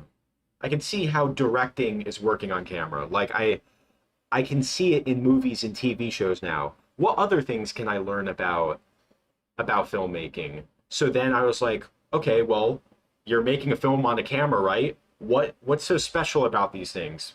Cameras, there are so many cameras out there, and I don't know the first thing about how to pick one, what they do, what their strengths and weaknesses are. Cameras are really funny. They're kind of like cars in the sense that like all cars are built to do the same thing, and that's drive. But they all have like you can see so many cars that might look alike, but they all have very small little things about them that can make a really big difference, really big impact. And cameras are the same way. It's like cameras especially like very they all look very homogeneous, very much the same. So I just got really curious. I was like, what makes why do these two cameras that look exactly the same, like why is one $500 while the other's like 6,000? Why are the lenses often more expensive than the camera bodies themselves? Like all of these things I got really interested in. So then I started studying just how cameras worked. I'm still not a camera expert. I don't consider myself to be a photographer, but I am a photographer in a sense because of what I'm doing with stop motion.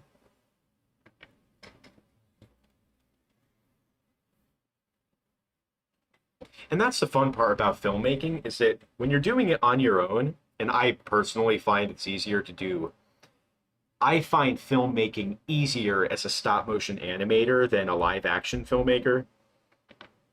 Everyone says that that like, oh, animation's too hard. That's why I do live action. Live action's easier. I personally disagree. I feel like live action's harder. That's just me though. If I really liked live action and preferred it to animation, I would definitely be making live action films. But no, I like animation. I can't help it.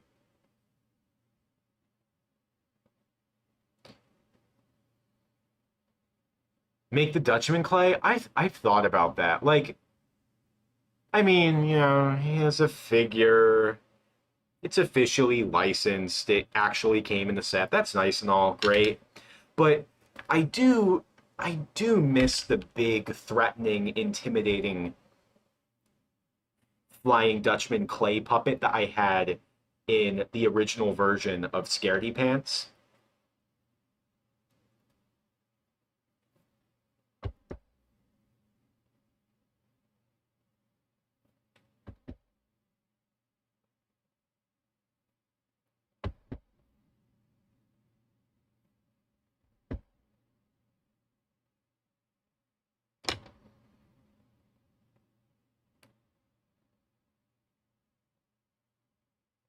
Yeah, like I legit I do find it very I found it very tempting if I were to do another episode with the Flying Dutchman, like maybe do him in clay.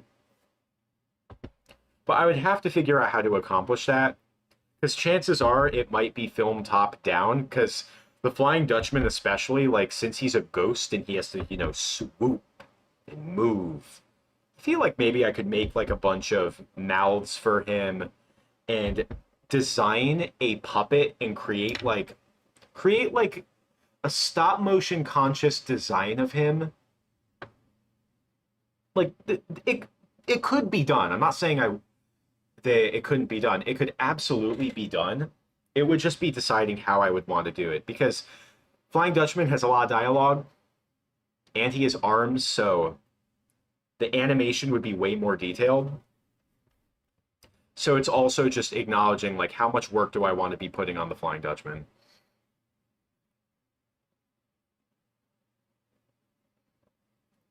But I could do a pretty mean clay animation Flying Dutchman.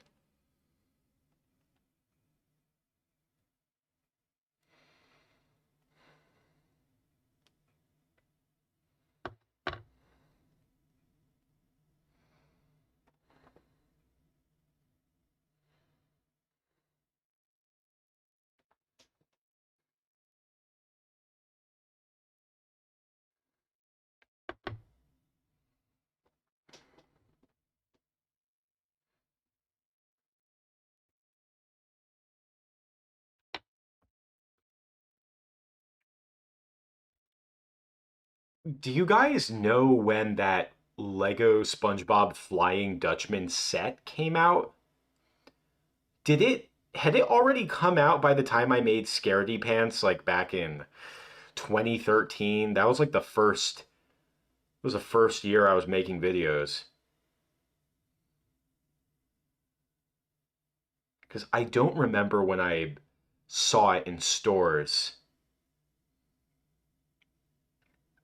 To this day, I'm pretty astonished that they made a Flying Dutchman minifigure. Like that's pretty crazy.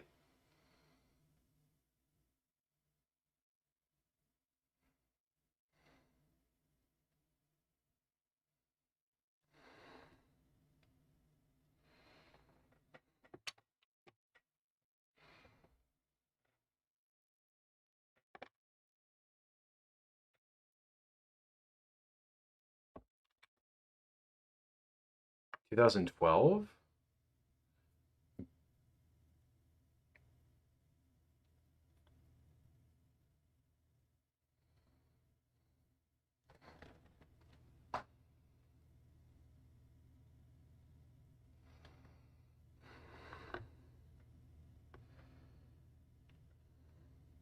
Yeah, for the sea bear, like I tend to do a lot of big lips like this,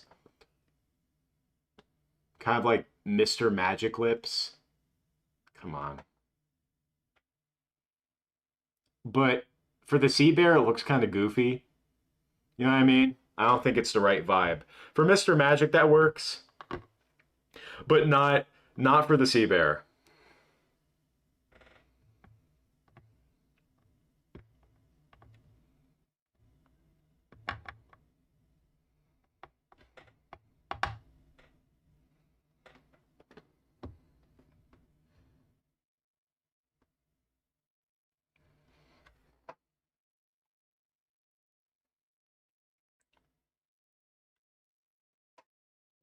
Yo, it's good. Straw, welcome to the stream. Sit. Have a rest. We are working on the individual mouths for the sea bear.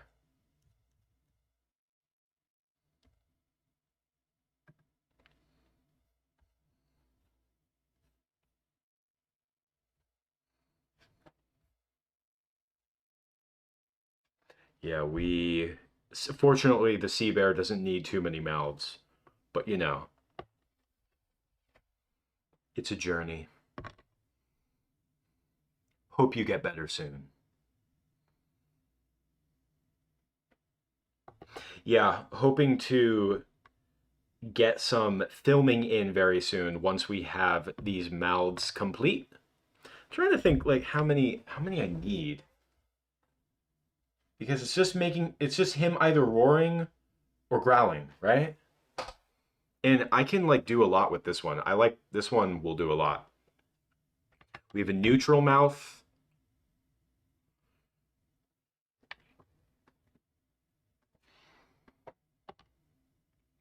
We have the surprised mouth. I want to get one with his mouth opening just a little bit. And we have one of him doing like his peak roar. Maybe just for fun while those are like cooling off because they've conducted a lot of heat. Yo, what's up, Hexatunes? Uh, I think I want to like I keep thinking of that one scene in the Will Vinton claymation Easter thing, in like when the dog's like growling so like all the drools coming down his teeth. It's so hideous looking. I think I want to do something like that because I want to have like a close up of the sea bear growling, something very very hideous.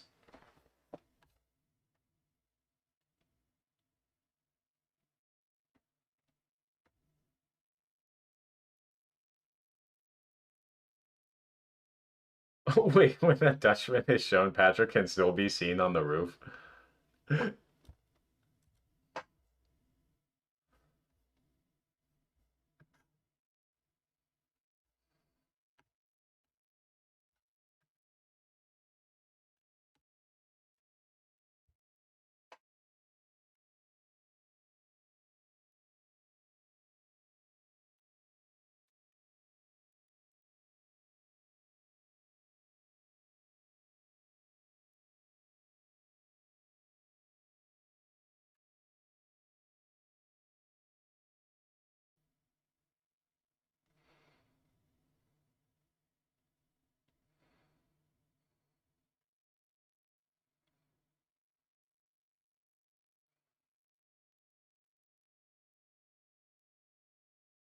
Shoot, we've been talking about the Dutchman and stuff.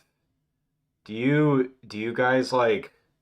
I'm wondering if we should do like a live reaction to the old Scaredy Pants episode that I made in like 2013. Should I do that? Let me know if you guys want that. I could throw it on.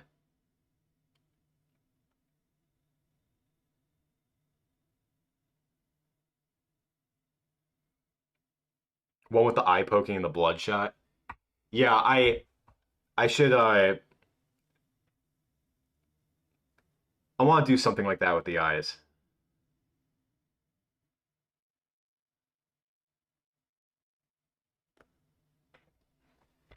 All right. Here. I guess I'll here, hold on a second. I'm gonna pull up I'm gonna pull up the original. It's been 20 minutes already on the clock. I'm gonna pull up the original Scaredy Pants.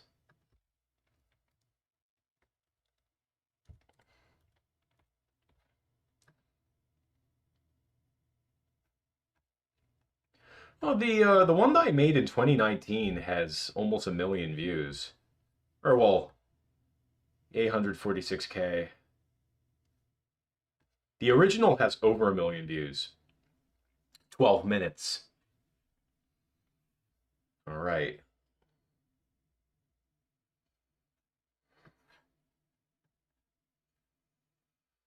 Hmm. Oh, okay, wait. I'm gonna need to get my headphones. Might make the most sense. All right, I'm gonna go wash my hands. I have to use the restroom anyway. So guys, uh, I'm gonna pull up Scaredy Pants, and we are gonna watch it together. Oh, the opening shot has such bad lighting. You guys are gonna see what I was talking about. You guys saw I was being a little dramatic before, but no, you guys are gonna see. You are going to see just what I was talking about.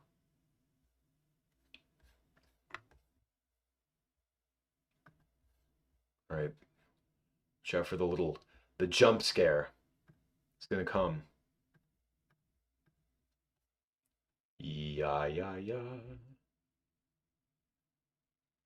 Uh, Scaredy Pants original version. Yeah, look at that. It's terrifying, isn't it?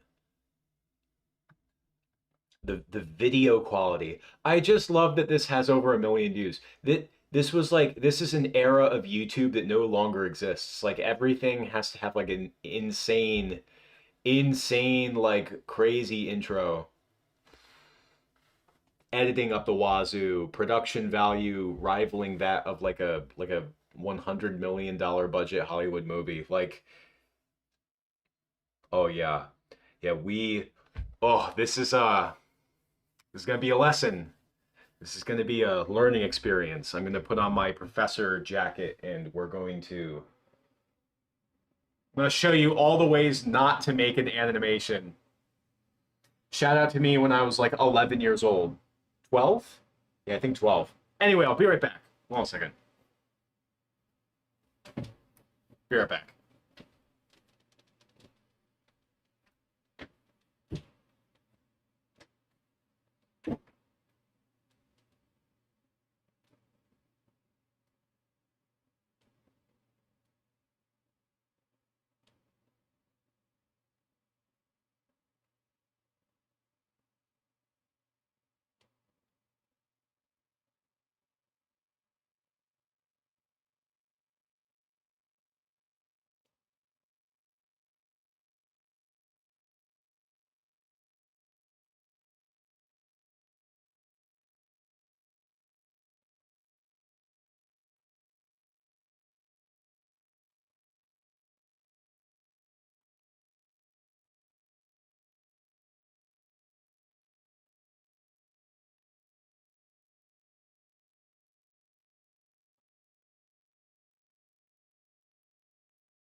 My bad. I realized I should have turned on like the like we'll be back screen, the dedicated thing, you know, that's literally its intended purpose.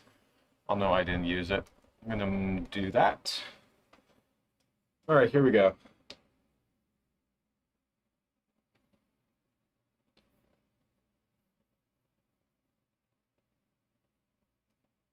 Oh yeah. This is gonna be great. Nice little humiliation ritual.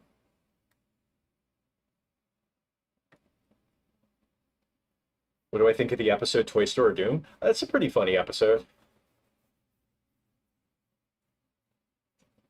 Yeah, it's a decent episode.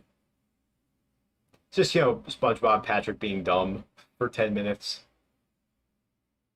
All right, wait. So, how do I have to share the audio for the screen? Is it I think it's already connected. Hello. Oh my gosh. Okay, here we go. I'm gonna turn that down just a little bit.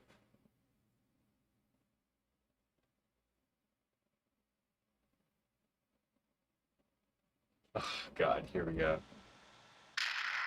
Halloween is no different under the waves. Pirates, skeletons, and sea monsters. Ooh, sorry. Everyone having fun. Well, almost everyone. Oh my God.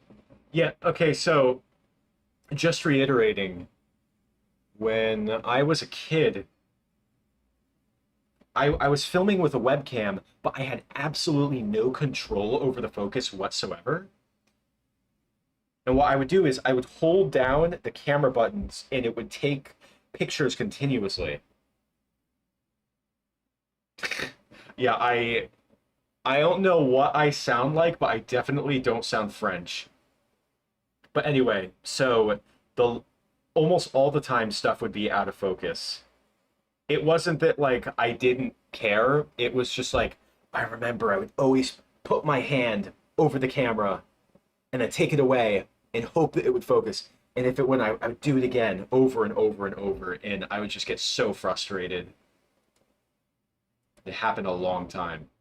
So you can see for this shot that the skeleton like just kind of pulls focus.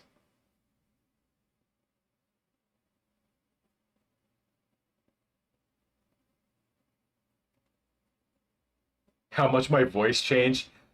I watched the SpongeBob Lego SpongeBob 1 year anniversary video, and then I watched the 2 year anniversary video back to back with the 1 year, and I was like, "Whoa, my voice!" I'll have to pull that up. Having fun. Well, almost everyone. Huh? Who's there? I still have this face, by the way. I have this. Huh? It's hard to see. Perhaps the dishes are done. I'm leaving. Hold on there! Don't you want to hear my annual scary story? No thanks, Mr. Krabs. Does it have monsters in it? Aye, the worst monster of them all. No. Is it a true story? True as the deep blue. The iconic old Okay, face. maybe just a little. Dude, look at that shadow. Have a seat, me boy.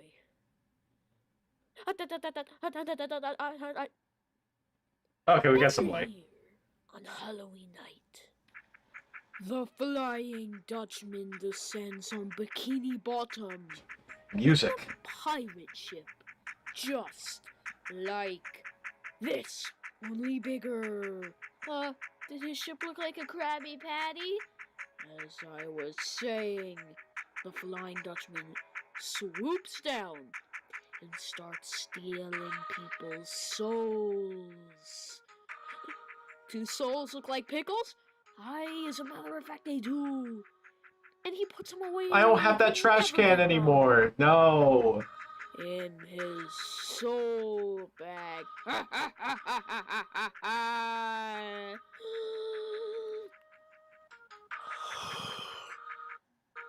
I've come for your pickle. Our scaredy pants gets easier to scare every year. Squidward. Well, nothing like a good ghost story, Amy boy. Hope you're not too scared to come to me party tonight. SpongeBob scaredy pants.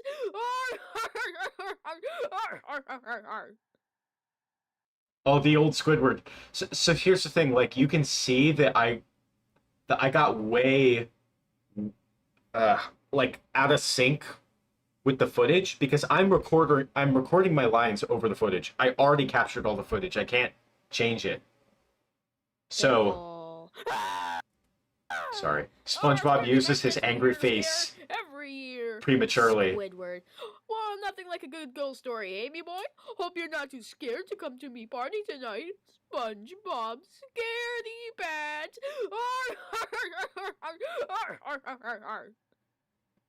Steal your soul. Oh, that jump looked okay, actually. I don't want to hear that scream again. You can see my mirror. I had a mirror behind my big paper backdrops, and every time I would get a new Skylander, I would put them on the mirror. Kids just loved stickers back then. I don't know if kids still love stickers, but yeah. So that was my boomer sticker. That was like the troll guy that threw dynamite. Also, that music from before, that was from Super Metroid. It was funny because we were talking about, I'll give this a like to the kid who made this. They were, yeah, I played I played Super Metroid when I was a kid through Wii Shop Channel, and that was like the first game I ever played that scared me. There's something cozy about the lighting and camera ISO in my old vids. Yeah, I mean, like it was a different time. Like it does feel very homemade, right? It is definitely a contrast to modern YouTube where a lot of the stuff we watch is very high production value. But yeah, it was a because it was webcam, like everything was automatic. With stop motion, you want everything to be manual as much as possible. So that way there's no like lighting flickering and stuff like that.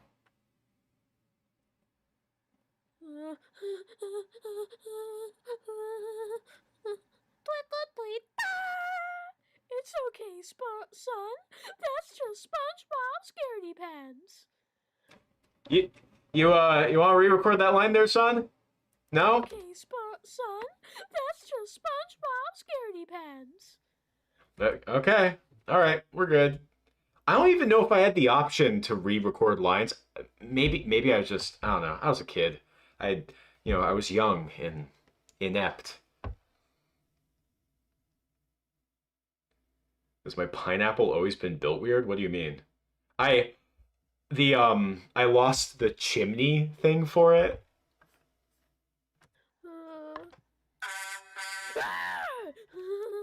Happy Halloween, Scaredy Pants. The name's SquarePants. It's SquarePants. Oh, the old tree that I had between SpongeBob and Squidward's house. I don't get it, Gary. Every Halloween, no matter how hard I try, everybody scares me. Yeah, the female Squidward, that was an NPC that I had for a while. Well, I'm sick of it. No more scaredy pants. Wait, why are they in a ball?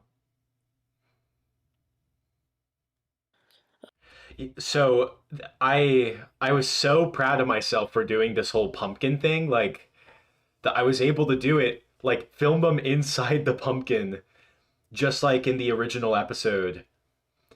And I ended up doing this again when I remade the episode in 2019. So that was like a moment of brilliance where, like, oh yeah, what I was doing as a little kid, like it still works. Like I can still do that. The basketballs, it was so random. Because SpongeBob's house had a basketball hoop. SpongeBob! SpongeBob! Gary, it's Patrick. Oh, I'm gonna scare him. It's my turn. Roar! Hey, SpongeBob! Roar! Sorry, didn't mean to scare you. Why can't I be frightening for once? Where's There it my is. chance? Well, if you want to be scary, you're gonna need a good costume. I love the white balance changing like What do you frantically. think? Wait! Everything looks blue. You're going as my trick-or-treat bag! No, no! I'm the ghost of the Flying Dutchman! Something's missing. I know! Step into these babies, Hans. Yeah.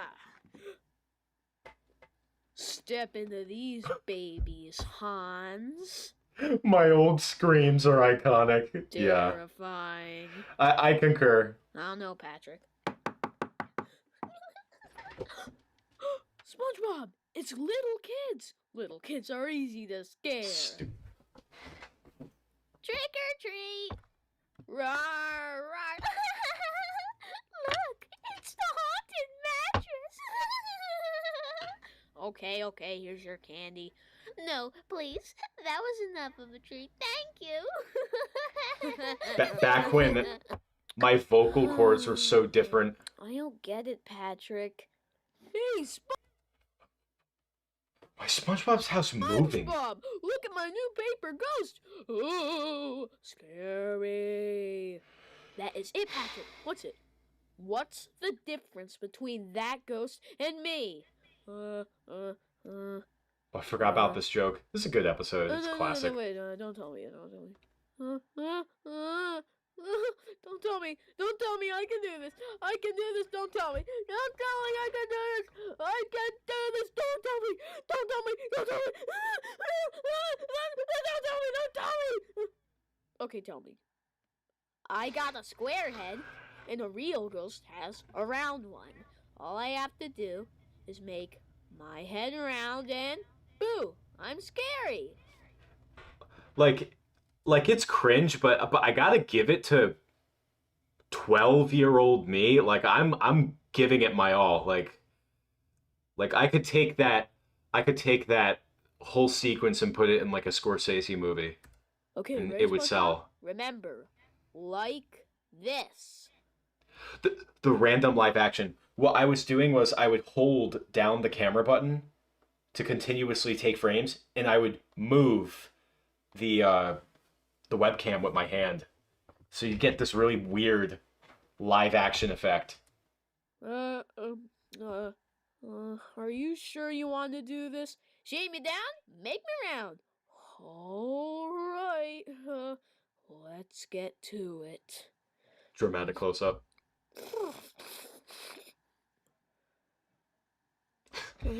It What do you think? it's so funny, like hearing Patrick make the razor sound effects. Do it.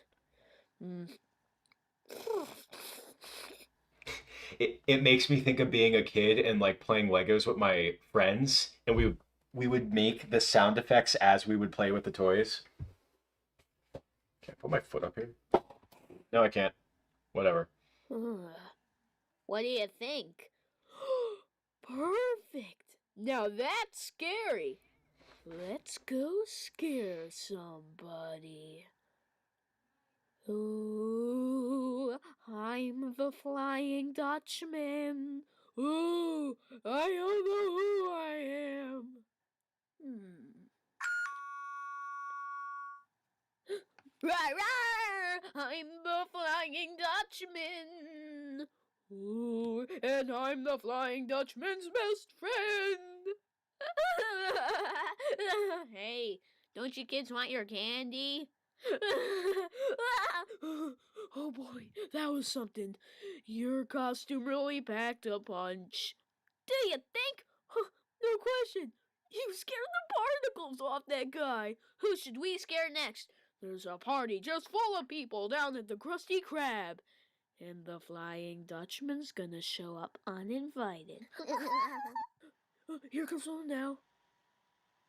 I had the app on my mom's phone. I would borrow her phone when I would film, and just like for things like the doorbell, it was just like it was one of those soundboard apps. Just had a bunch of different sounds. Rawr! Ooh, I'm the Flying Dutchman.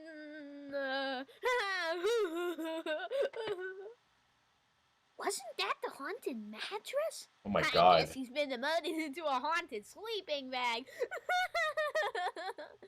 You guys hear the computer's like fan? Oh, more Metroid music. Oh, Dad,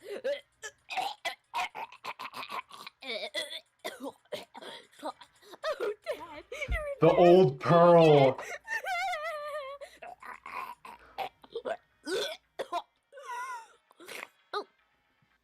Well, howdy, Squidward. I mean, Flying Dutchman. Great party, huh? What are you supposed to be? Why, I'm a pet goldfish in a bowl. I don't get it. That's my sister, my older sister. Oh, this is pretty cool lighting. You know what I think I did was I must have got like my mom's phone and just put it in the background and turned on the flashlight. I think the phones had flashlights back then. Okay, ready, SpongeBob? Okay, Patrick, kill the lights. Okay, wait. Someone said that when the Flying Dutchman shows up, like, you can still see Patrick on the roof. Someone point that out for me if I miss it. Oh, what the hell?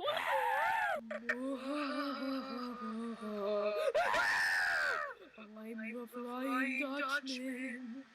Boo! Give me your souls. Okay,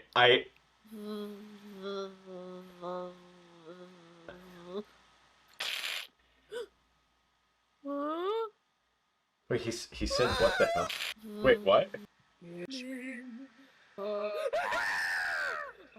the Flying Dutchman. Boo! Give me your souls. Yeah, I'm trying to think how I did that echo effect. I must have just Huh? recorded the same line twice. Whoa! Whoa! Ouch!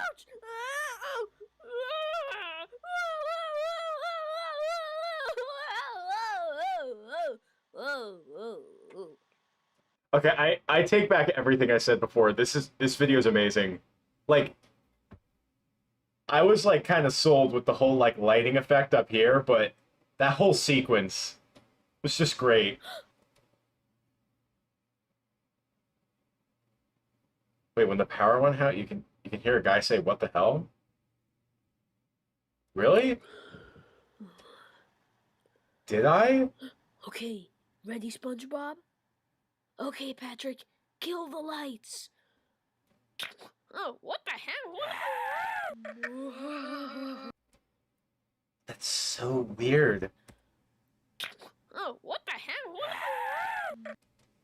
I think I like caught myself at the end there.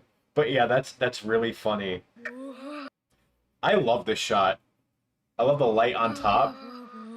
This is great. Also, yeah, the screams are just so iconic. Hey, that's no Dutchman. That's SpongeBob. SpongeBob.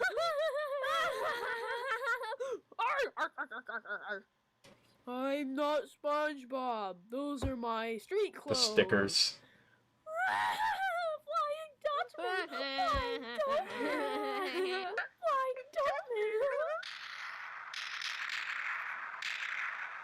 Enough!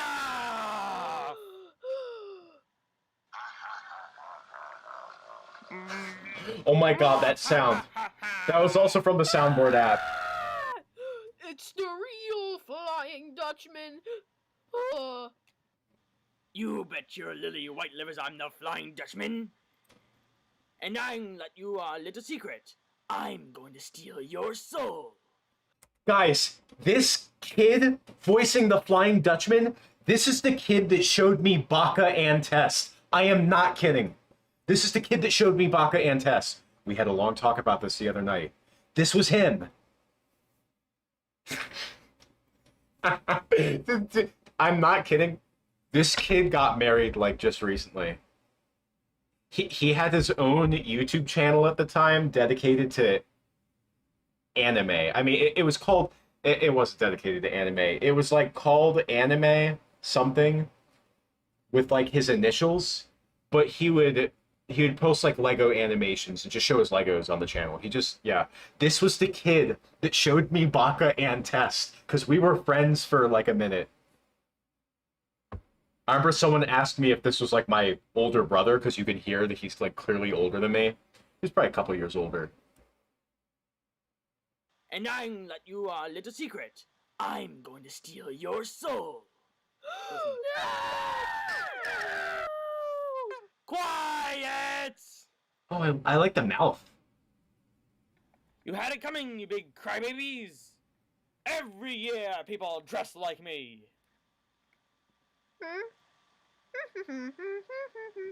Turning the Flying Dutchman name into a laughing stock. But that's not the reason I'm taking your souls. Now this is the straw that broke the camel's back. Out of all the Dutchman costumes I've seen, yours is the most insulting. Gosh, I remember I thought his voice was so low because he was older than me. But yeah, now he just sounds like a kid. Yeah, he's like kind of killing it, not gonna lie. Do you mean I'm not scary? You? Scary? I just love the clay animation. Let me Flying tell you Dutchman. about scary, kid.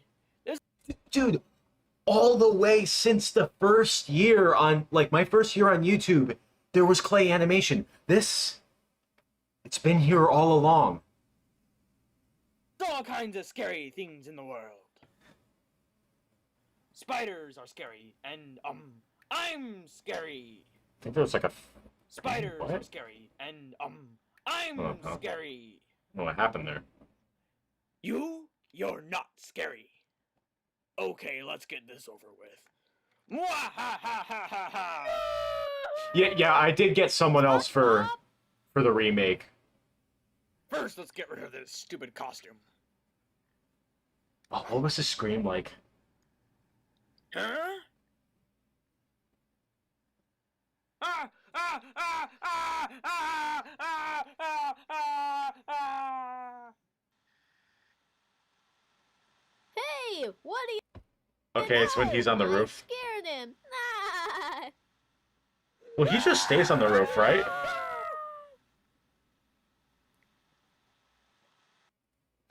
When he yells quiet.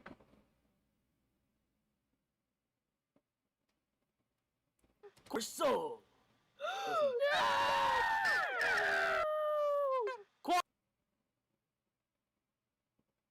You see him on the roof? Quiet! Oh, yeah, he's just kind of watching the whole affair unfold, right? You have God, I have not seen this video in so long. I have to say, I'm quite astonished by the range of expression on this Flying Dutchman, like the eyes, the mouth. You know, Like, look at how terrified he looks. Look at that. Oh, you know you're watching a good YouTube video when you can see like the pixels, the individual pixels. What is this? 240p. Look at that. Look at that. 240p.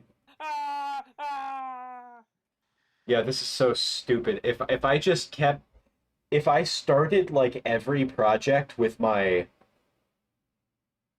built-in camera, so many of these videos wouldn't be 240p. Because these webcams just weren't made for high resolution. They were supposed to be used during Skype calls, you know? Hey, Okay, we saw this already. It worked, Patrick. I scared everyone. Yeah, guess it was your Oh, my pink internet. hat. Pink hat? Oh, that's not a hat. That's my brain. Oh. Don't worry. It grows back. Happy Halloween. Okay, that was pretty weird at the beginning, but it really came through with that finale. Wow.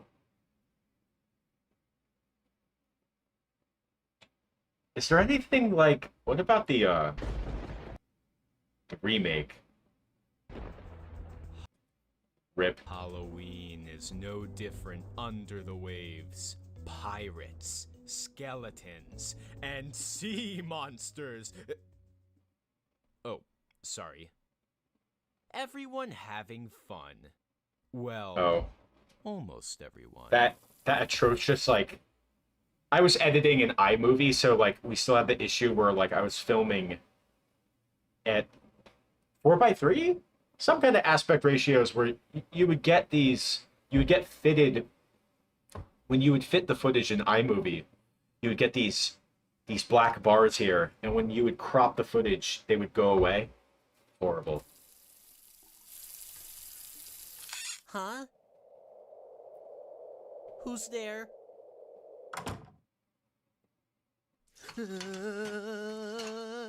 Okay, Mr. Krabs, the dishes are done. I'm leaving.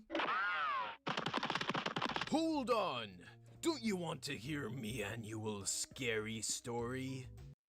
Yeah, like that's the thing. There's nothing wrong with iMovie. It's just like all I had to do was like I was filming this in Dragon Frame. Go into Dragon Frame and you just set a filter, an overlay mask to 16:9. That's all you have to do. Then I would have filmed everything in consideration of the 16:9 aspect ratio. That's what I do in my new videos, so you don't get this abomination. No, thank you, Mr. Krabs. Does it have monsters in it? Aye, the worst monster of them all. No. Is it a true story? True as the deep blue. Okay, maybe just a little. Have a seat, me boy. Every year, on Halloween night, the Flying Dutchman descends on Bikini Bottom in a pirate ship, just like this, only bigger. Excuse me, did his ship look like a Krabby Patty? Like I was saying, the Flying Dutchman swoops down and starts stealing people's Is this Saberwolf from Killer Instinct music? Do souls look like pickles? Aye, as a matter of fact they do. And he puts them where you can never get them. In his soul bag. I've come for your pickle. Scaredy Pants gets easier to scare every year.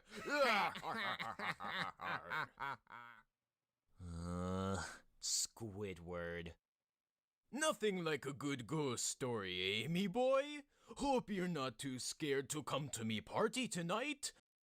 I mean, yeah, I don't think there's too much to talk about. Like, this is all very competent, you know? It's okay, son.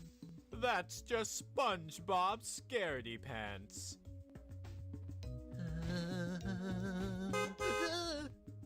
Happy Halloween, Scaredy Pants. Well, I don't have the costume, The though. name's SquarePants. It's SquarePants.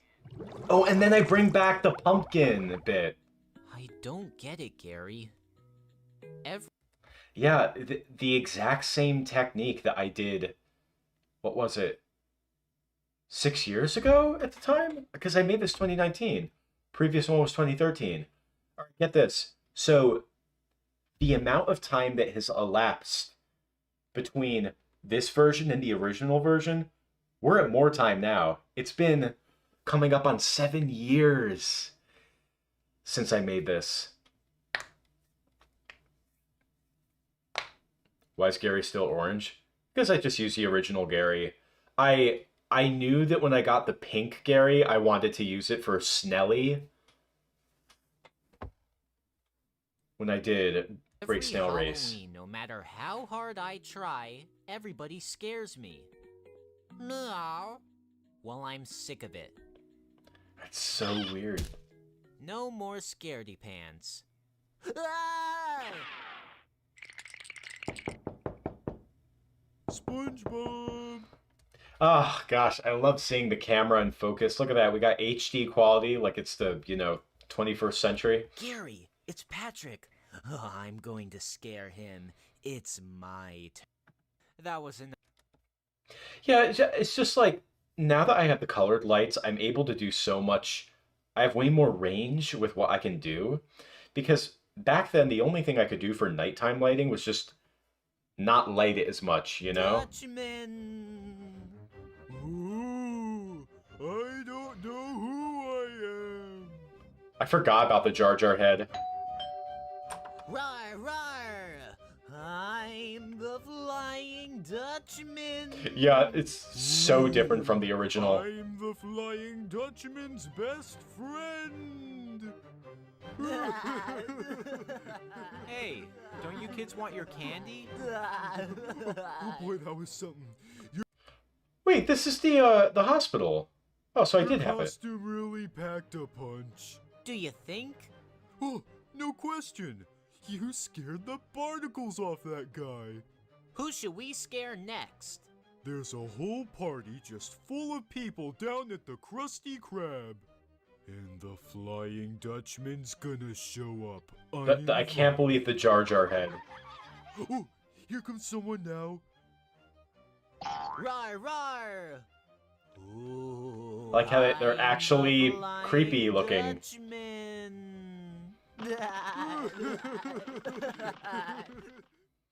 Wasn't that the haunted mattress? I guess he's been demoted to a haunted sleeping bag.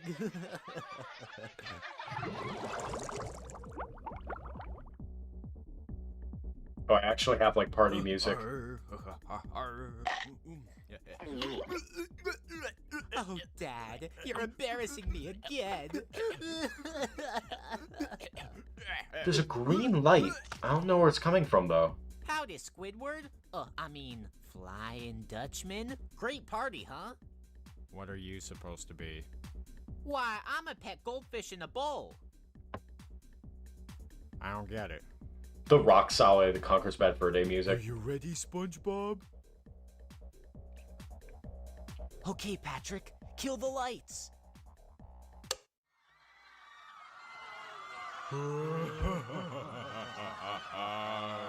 I added a filter.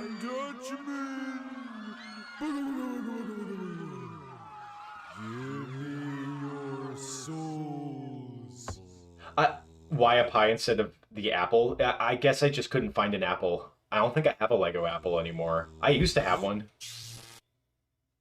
Huh? I do miss the flashlight in the background.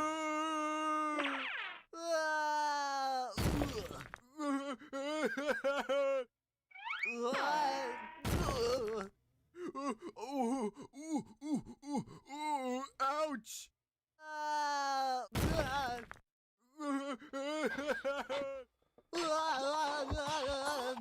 Yeah, okay.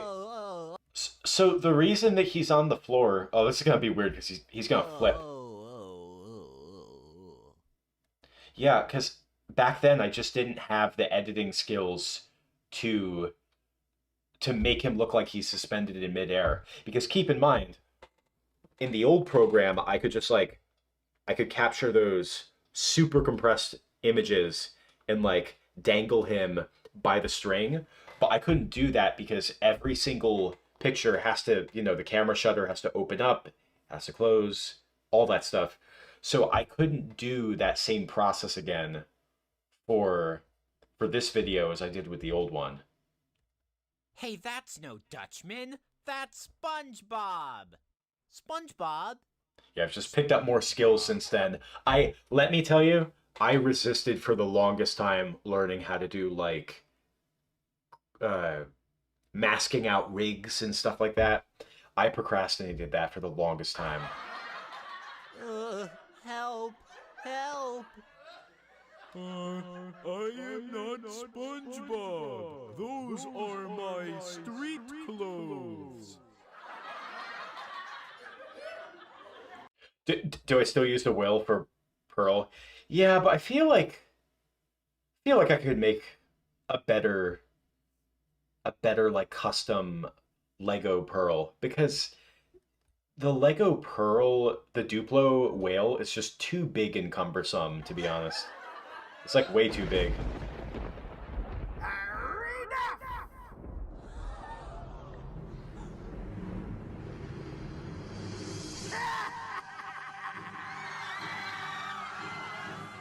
It's the real Flying Dutchman! Now we have Chris as the Flying Dutchman. Sure, white lily livers, I'm the Flying Dutchman. And I'm gonna let you in on a little secret. I'm going to steal your soul. Wise to 3833 Krusty Krab sign decal there. Very observant. The reason that I put that one up was because the old one was so old and it was chipped so much. You know how those Lego stickers, like, they'll chip and disintegrate after a while? The old one was just so old and degraded that I just didn't like how it looked, so I replaced it with the new one.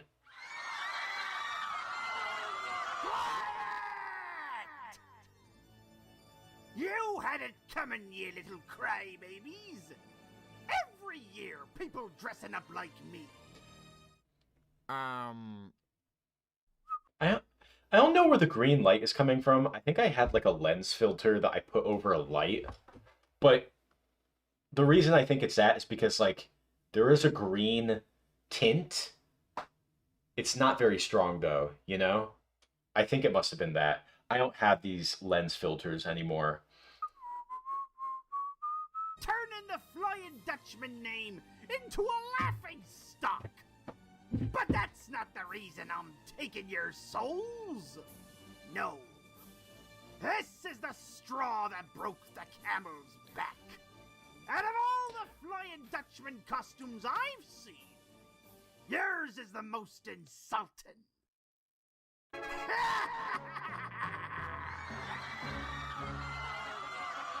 SpongeBob? First, I gotta get rid of this stupid costume.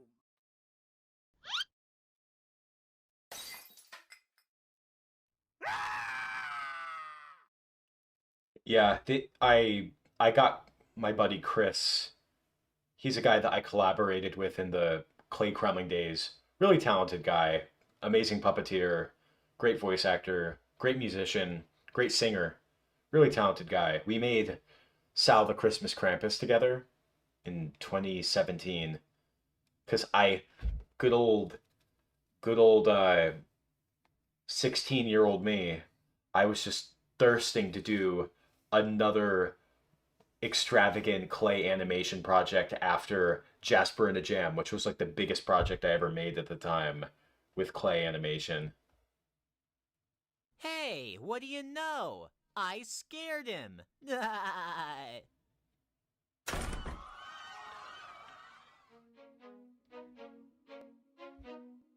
It worked, Patrick. I scared everybody.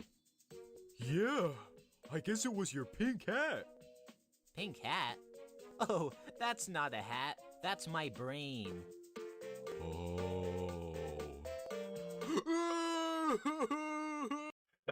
I like the frown. It's funny. I was surprised by how good the original is though. I would definitely say that I mean obviously this is an improvement in so many ways technically, but the original does do a few things that this one kind of doesn't. Oh wow.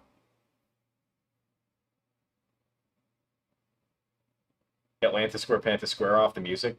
You know it. Yeah. Well, that was fun. Man, that's crazy. No, we'll have to go over some more episodes of BrickBob films sometime in stream. We're definitely going to do more of these. We have so much work to do.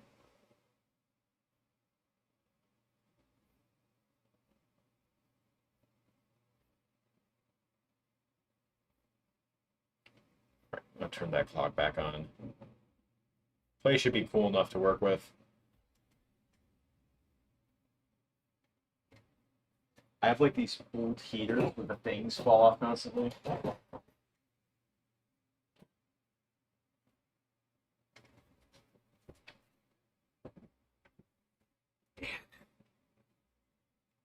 Yeah, just making BrickBob films as a kid, just so many memories. I loved like every second of doing that.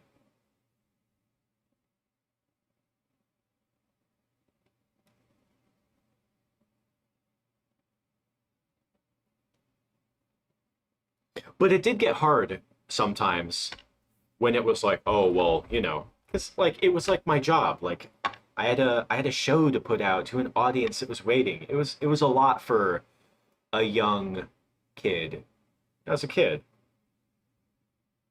But I wouldn't do it over, and it was like looking back on it, there was a simplicity to Brick Bob films as a kid that can't really be replicated anymore because back then it was just make the animation then release it. Nowadays making an animation is this really really really long, weeks, months long process with many stages of production. But back then it's just animate for the day and put out the raw footage. There you go, that's film. That was all you needed back then.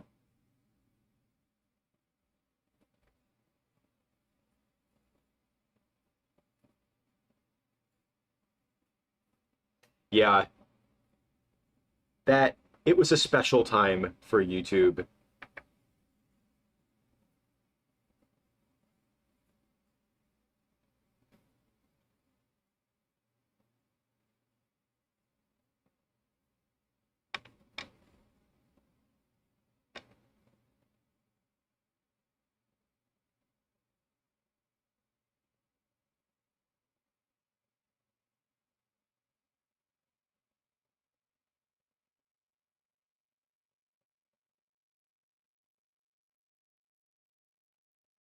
Good neighbors.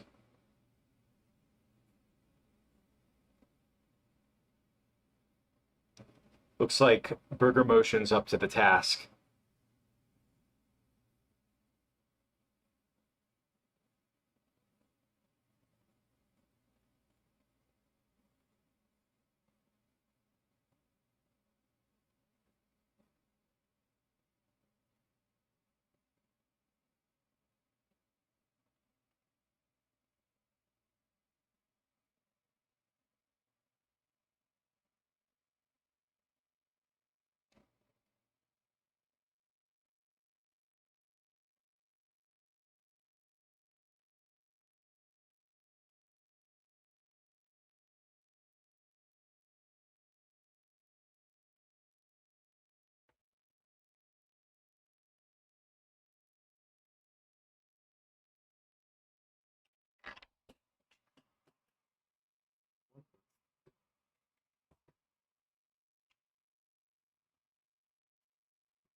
I'm a little bit silly. I should not have used this yellow for the teeth. Granted, I could replace the teeth. This was like a yellow that I had that I like used in Popeye, but there's not much of it. I don't know what I was thinking. It's also got a lot of lint in it, which is really annoying. It's okay.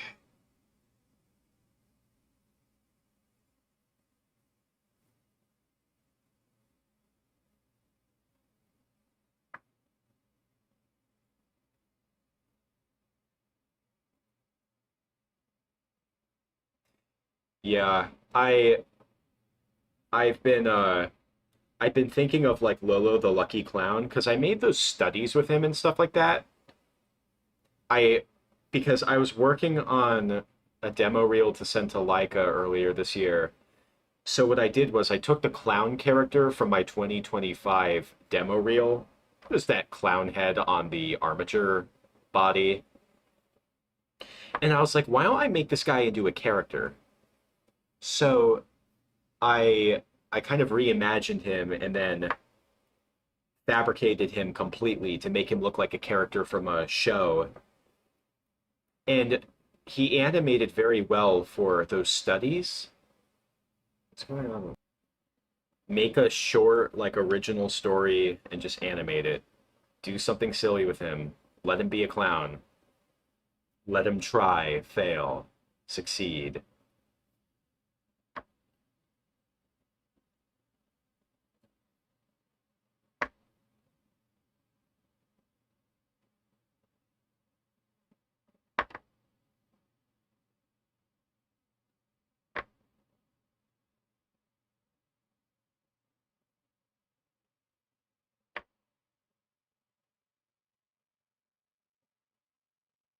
The arrows, SpongeBob? Oh, oh, you mean, oh, when he's singing the campfire song and there's like an arrow sticking out of his head? I I didn't even I forgot that was a thing. But yeah, I'll probably try and do that. Why not? I could probably use this yellow right here. I think that's true. Close enough. Close enough to the Lego figure. I just hope I have enough of this like pale yellow here.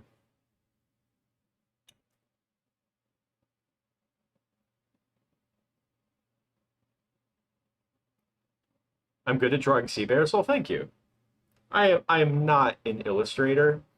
What I did was I just kind of like I tried tracing initially, like from the sea bear from the episode, but I want to push the original design. I want to like exaggerate certain things, but because I'm not super comfortable drawing, I have to use like a lot of techniques to kind of help me. So what I did was I took like a piranha body and traced it, and then I took the sea bear head, kind of traced it, but then exaggerated the mouth, made the eyes a little bit more nutty, a little bit more demented, and then I kind of wound up with this, and now we're realizing him in clay.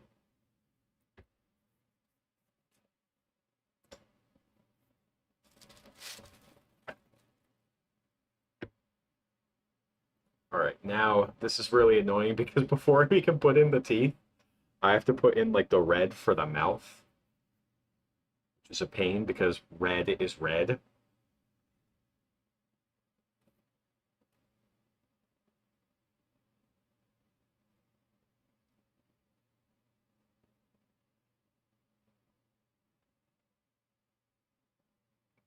Spongy construction project? Nah.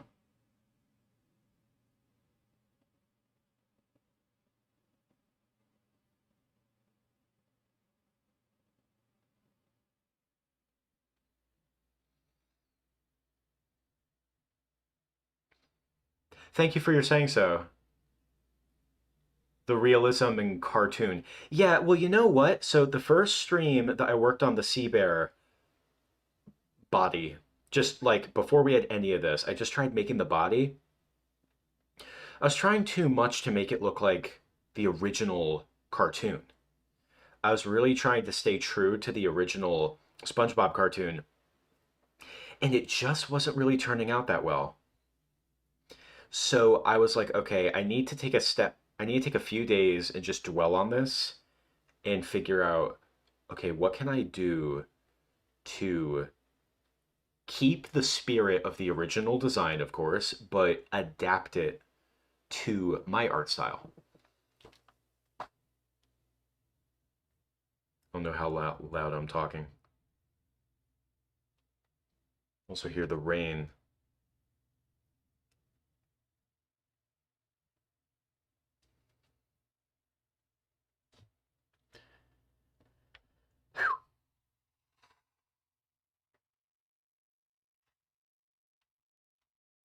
Behind the scenes pictures of Lego SpongeBob clams. Um, where, might I ask? It can't be Instagram because the the BrickBob Films, it wasn't called the BrickBob Films Instagram, but that Instagram got like legit taken down by Instagram. I talked about this in my update video from 2025. Yeah, the BrickBob Films Instagram account is called the Lego SpongeBob Instagram. It legit just got taken down. And it had like a decent amount of followers. And you know, I had spent time like trying to grow it.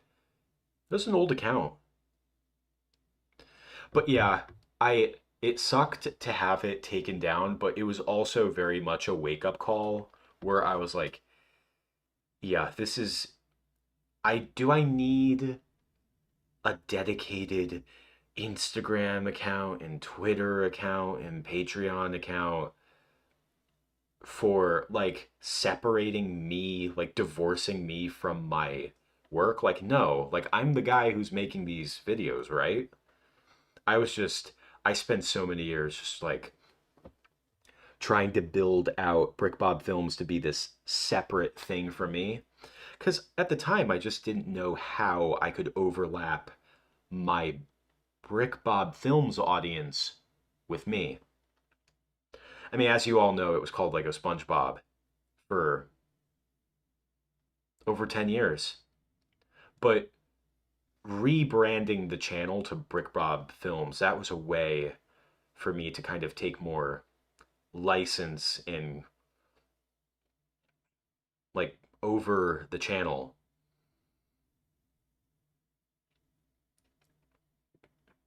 Because yeah, I'm not just reanimating episodes from like classic episodes of SpongeBob. Like I'm really trying to reimagine them. I want to push it. I want to push the original episodes.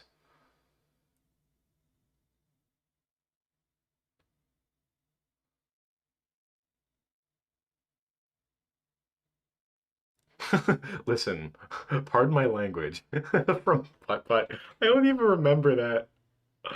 Oh my gosh. There has to be like okay, maybe we can have some kind of like a milestone stream where I'll just like watch Clay Kremling episodes just to torture myself.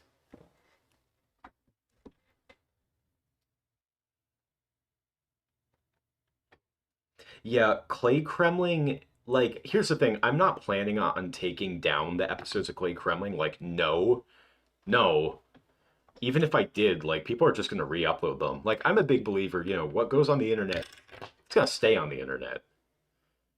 So, be mindful for, like, what direction of things you're going to post. Like, I don't think that me taking down episodes of Clay Kremling would ever solve anything, but at the same time, it's like I don't I don't like reference Clay Kremling in any of my modern videos because I just I don't want people like I'm not trying to signal to new viewers to go and watch Clay Kremling because Clay Kremling is just like granted I need to rewatch it. but it had like a lot of jokes that I definitely would not make in public like nowadays. It was like unfiltered teenage like 15-year-old rebellious hormone-filled Lorenzo, you know what I mean? Like teenagers should not allowed to be using the internet or, you know. But all things considered, I think it could have been worse. At least it was creative. But it definitely has a lot of things about it where I was like, yeah, I would not do it again. And it's definitely got some things I'm embarrassed about, but I can't like cover it up. Like, nah, I 100% am like, yep, that was me at the time. I'm glad things have changed. I was such a jerk. That was like part of the Clay Kremling character. He was supposed to be like a jerk. I mean, he was like a angry reviewer type, like nostalgia critic or angry video game nerd. But you know something? Like I'm glad that I made Clay Kremling. Like I always say this, I'm glad that I got it out of my system when I was young and that I'm not making it for the rest of my life. Works for some people, but I have other things that I want to be making when I'm 40, you know?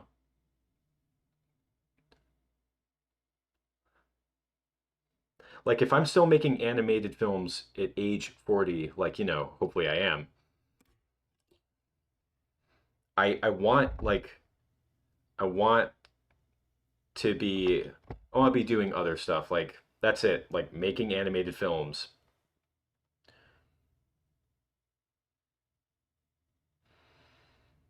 Telling stories, making awesome animation happen.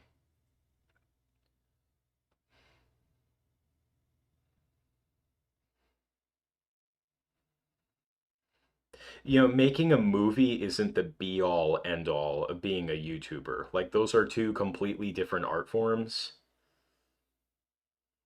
But I'm genuinely curious to see where all these skills I've picked up over the years are going to lead to. I'm sure it'll be interesting, just as long as it's not boring, right? Rebranding BrickBob makes it more unique. Yeah, yeah, Yeah, it gives you a little bit more license over it.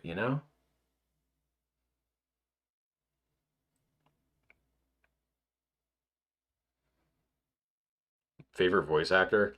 I don't know, man. People always ask like, what's your favorite thing? And I'm like, I don't have a favorite thing. I have a few favorite things. I have things and you know what? It's like I don't have a favorite thing and it's like my favorite for all time. Like I ask like what's your favorite thing right now? You know?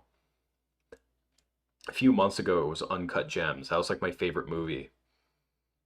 What was my favorite animated movie like a few months ago that's new? Oh, K-pop Demon Hunters. Like, oh yeah, I'm watching that a lot. That's a lot of fun. That was my favorite thing right now, but not thinking about it too much now. Comes in waves.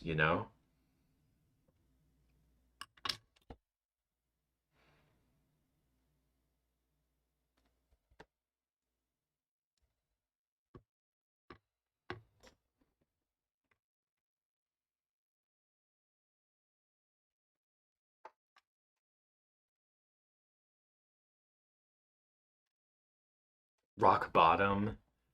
Oh, that's a good episode.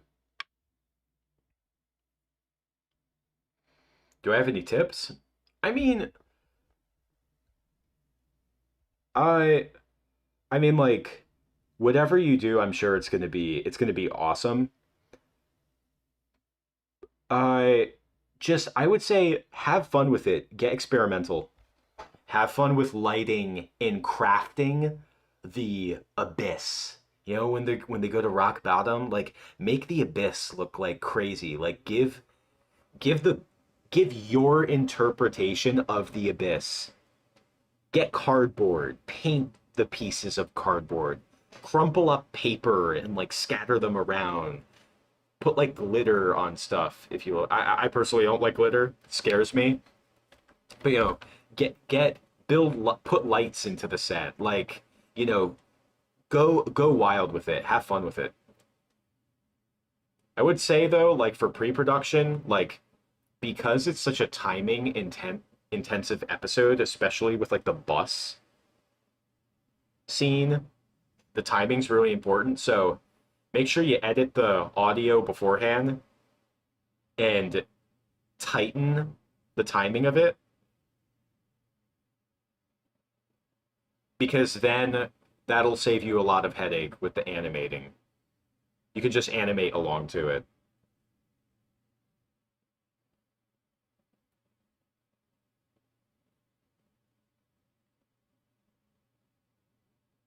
Oh, the extravaganza video. That was where you saw it.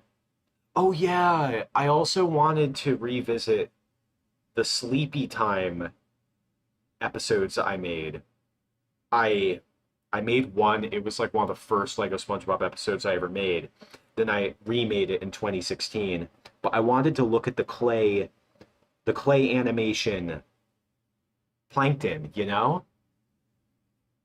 It's just so crazy to think that the clay animation has been there since the beginning, but what I really really needed was the proper finite amount of time to improve at it, because when I was a really little kid, I knew that I wanted to do clay stuff like this, but because I was just so busy with BrickBob Films, I never had the time to do it because I had a show to make.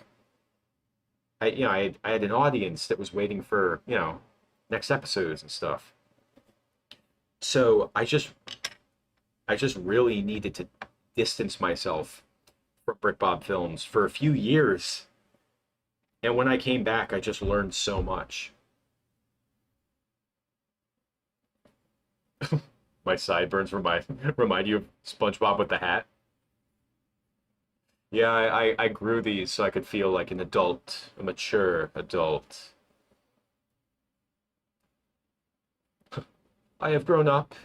It is nature's way.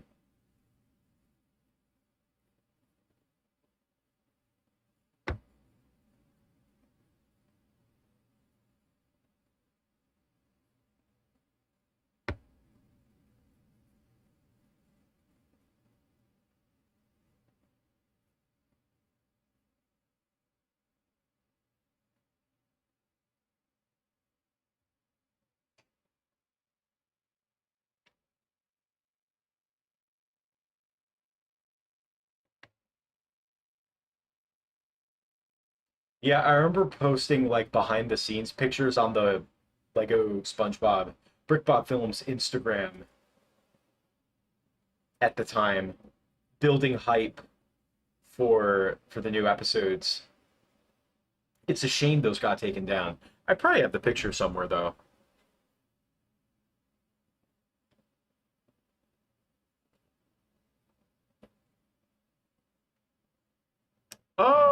Oh, you're already working. Like you're already halfway through production for your Rock Bottom adaptation.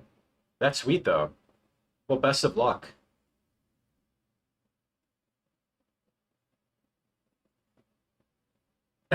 Wait, hold on a second. I can tell you who my least favorite voice actor is. Seth Rogen.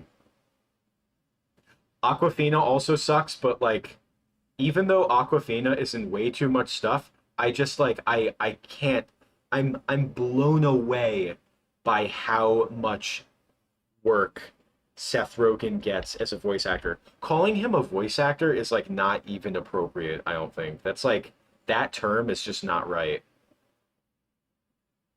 He's not a voice actor. He just goes on screen and just it's like, "Oh, I'm just going to do whatever I want." And everyone eats it up.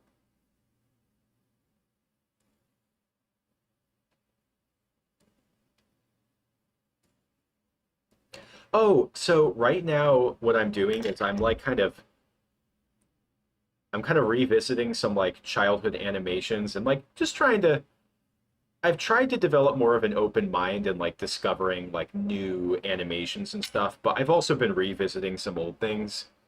Rewatched We're Back, and what I did was before streaming today was I saw that Fern Gully, The Last Rainforest, is for free on YouTube.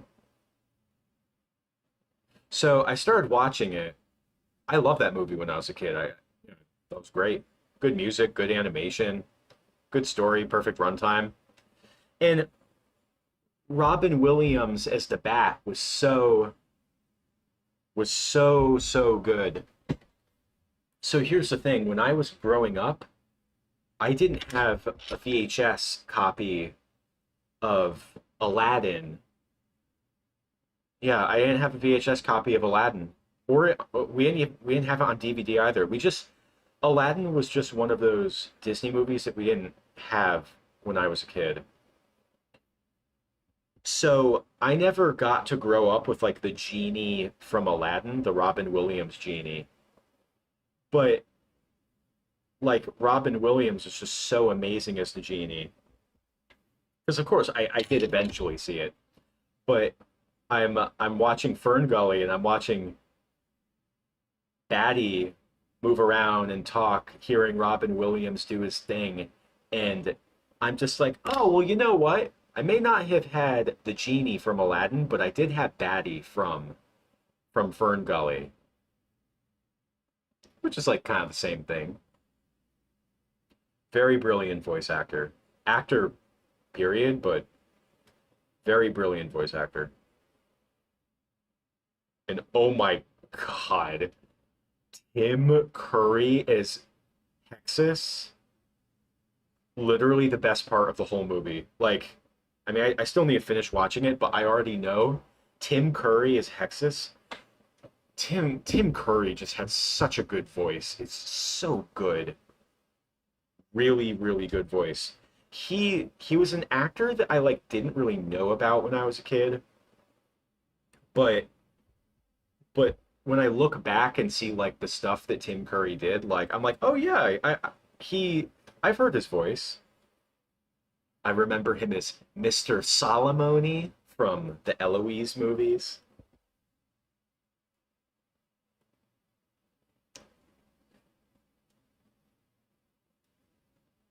Seth Green is happy you did not say green. I don't really like Seth Green as a voice actor either. So here's the thing. So I saw I mean, I don't think he's a bad voice actor, but just like he really just doesn't have a lot of range, I feel like. So when I was young, I'd watch a Family Guy. Well, when I was 13, 12, I think was when I first saw it. But like you have a voice actor like Seth MacFarlane who has like legit like very good range with what he can do. Like really good range. But then you have Seth Green, and just like every single time Seth Green voices a character, it's like, oh, that's Seth Green. There's something in Seth Green's voice that you can just detect right away. I feel like I'm like the same way as a voice actor. Like I just have this thing in my voice that I haven't mastered the science of hiding or masking. I am a trained, like I did study voice and diction when studying performance in college, but I don't consider myself to be like a this voice actor guy who can do like crazy range and stuff like that. I mean, like obviously I do it for BrickBob films, but I just have fun with it, you know? I'm an animator filmmaker first, you know what I mean?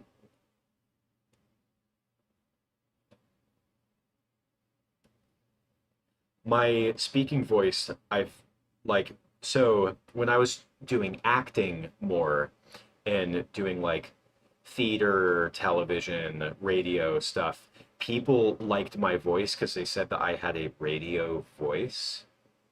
People really like that.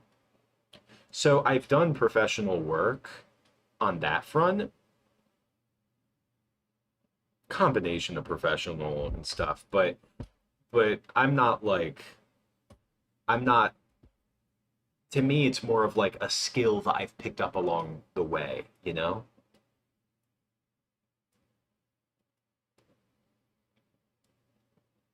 I feel like I'm one of those people where I could just talk and it's like pleasant to listen to. That's one of the reasons I'm really thankful when it comes to my content creation that like I'm a native English speaker because everything is English. Everything's English. Being a good English speaker is very important for like a lot of different things. Like I don't take for granted the fact that like I'm a native English speaker because English is not an easy language and I'm glad that I learned it natively. But even when I was a kid and I was learning like how to spell stuff and punctuation and grammar and stuff like that, the spelling just never made sense to me and I would always get told like, "Yep, that's English. There's no rhyme or reason to it, the spelling."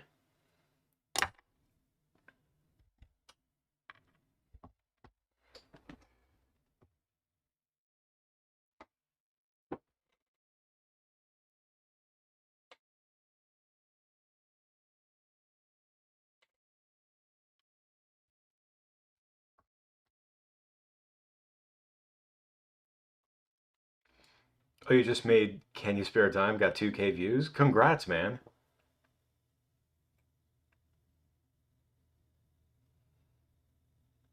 That's awesome.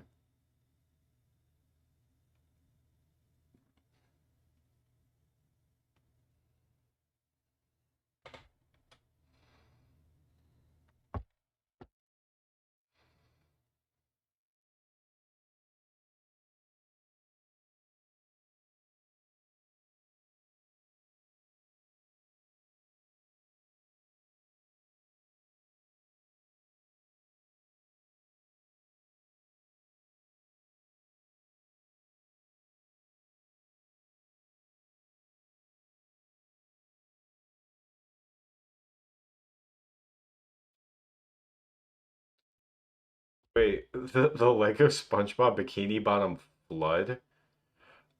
I did see that, but only because like it was a meme, you know?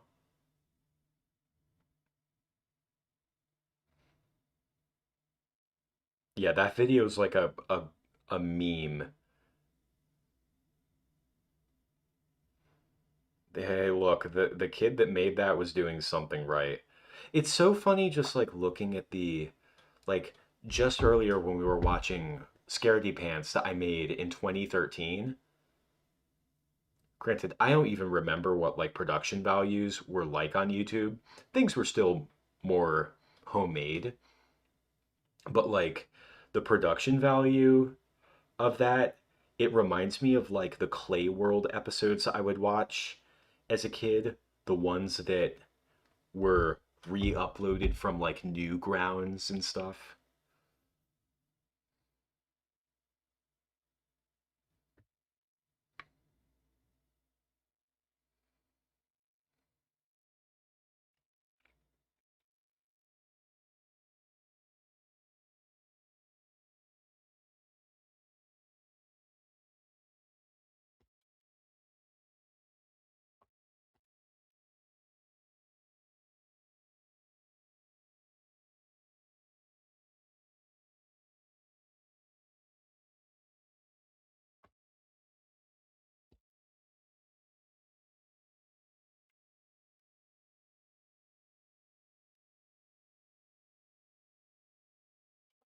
But yeah, they just Tim Curry is Hexus and Ferngully is just so good. Like another thing about like those 90s Disney, not just Disney because like the animated musical that became a trend, you know?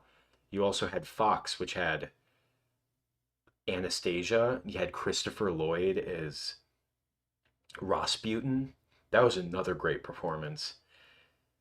Yeah, I'm watching these animated movies and I'm just like missing the days when you could just have a villain like who's terrible and just love to hate them.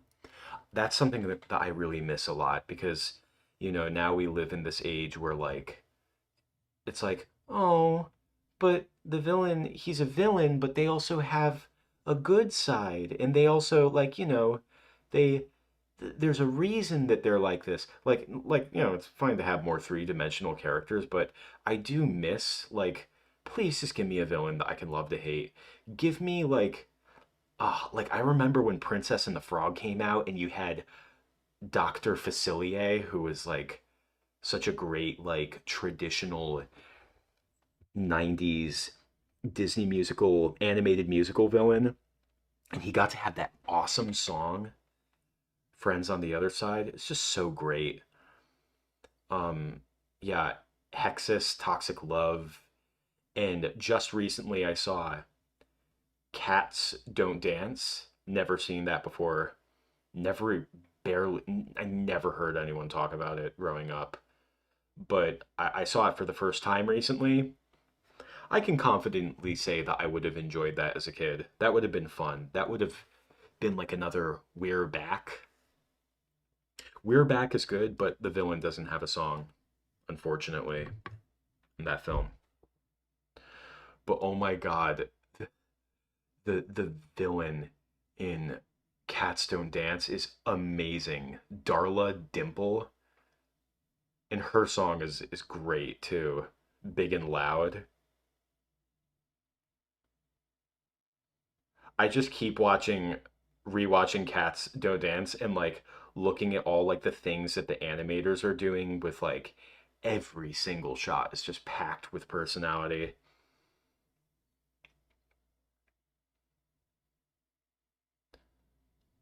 But yeah, like I love seeing films where you have like characters where it's like, oh yeah, this person's just crazy. Like I miss that. I miss that. Like let me just have a villain for goodness sake. Let me hate the villain. Let me love to hate him. Let him have the stage and be evil unapologetically for a few minutes.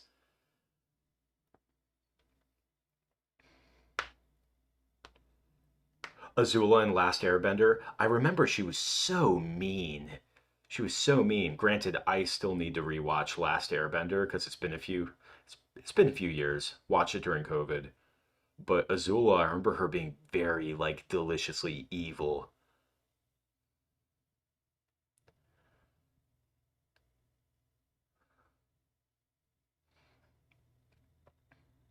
Yeah, the most recent like example of a villain in an animated movie who's just straight up unapologetically evil is like Big Jack Horner in the new Puss in Boots film.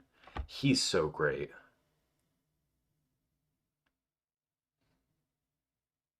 He does have that modern Hollywood-ism thing where it's like, okay, don't get a voice actor to voice him, just get a popular comedian, John Mulaney. But he did a good job.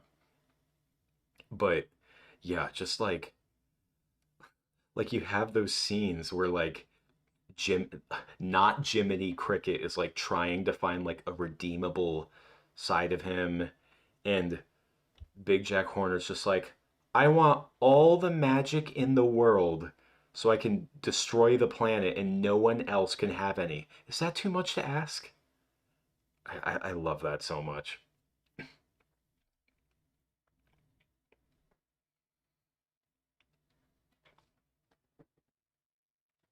Teen Titans. I've never seen Teen Titans. Yeah, there was like Teen Titans, but then they made like Teen Titans Go.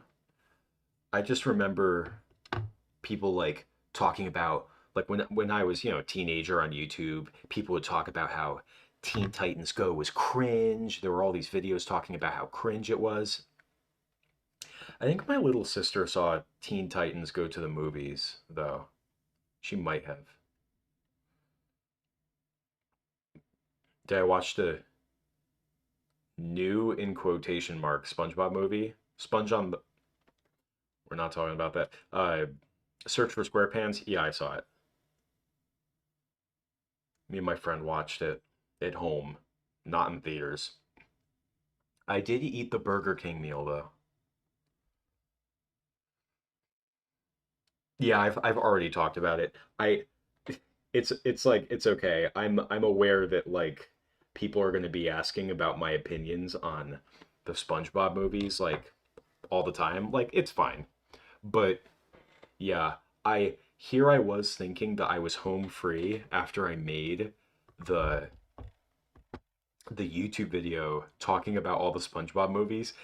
And then after that, they made two more, right? Yeah, two more.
Looking amazing so far. Thank you so much.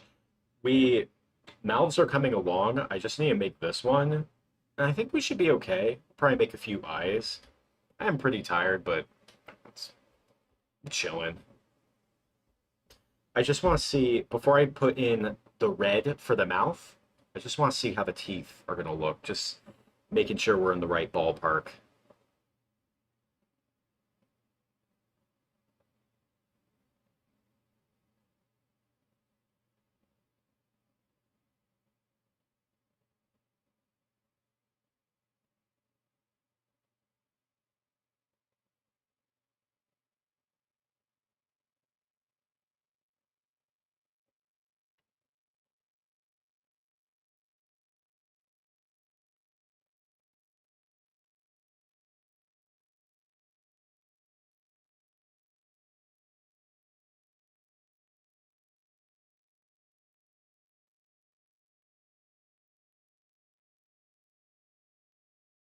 What about the arms for the sea bear? All in good time.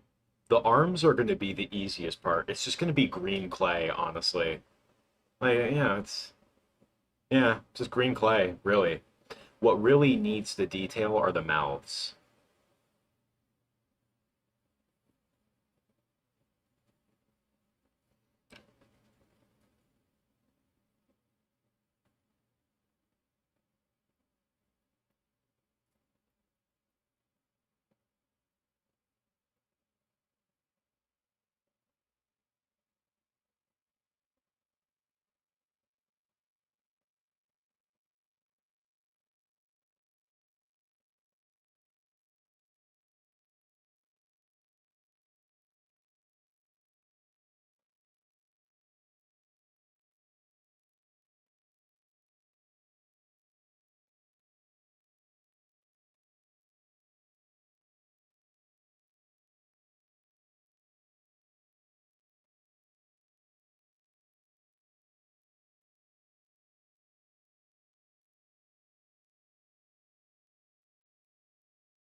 Yeah, you mentioned that yesterday. I think if possible, I'm gonna try and re-implement the like whole fire going out. Like that's funny.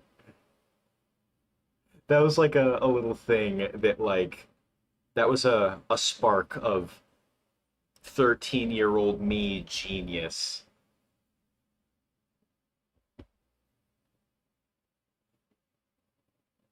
Like that's the thing, like just like we saw in when revisiting Scaredy Pants, like those I mean, those videos are so rough, but you can see that, like, underneath all of that roughness, underneath the surface, there is an enthusiasm that shines through it all. You know what I mean?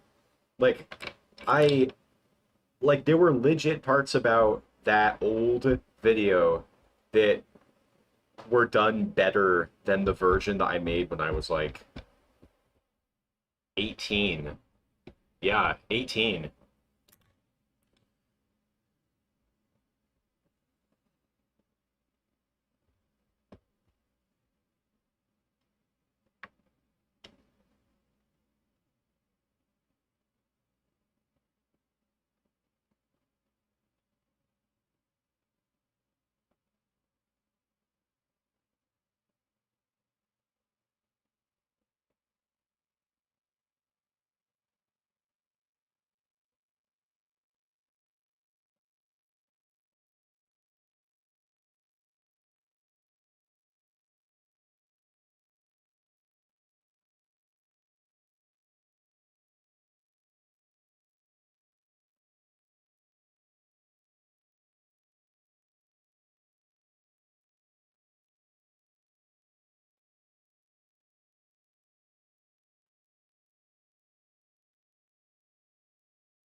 Did the fire go out in the original camping episode? Yeah.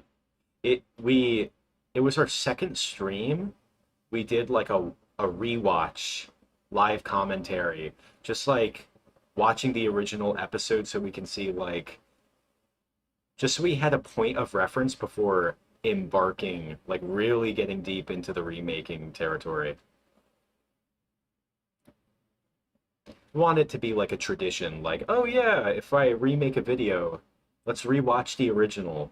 What what are the infinite possibilities in ways that we can make the original better? And is there anything in the original that is worth keeping in, you know?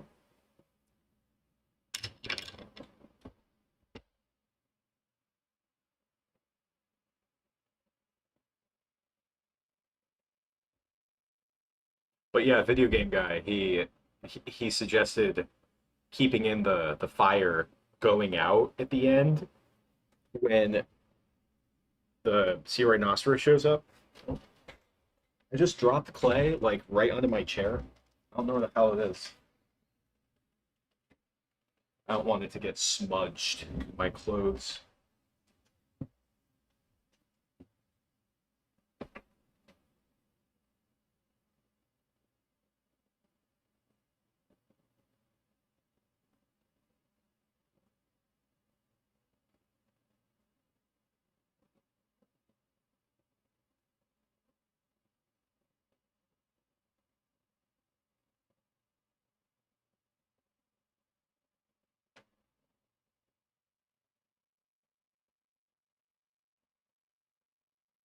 The sideburns, a choice or inevitability?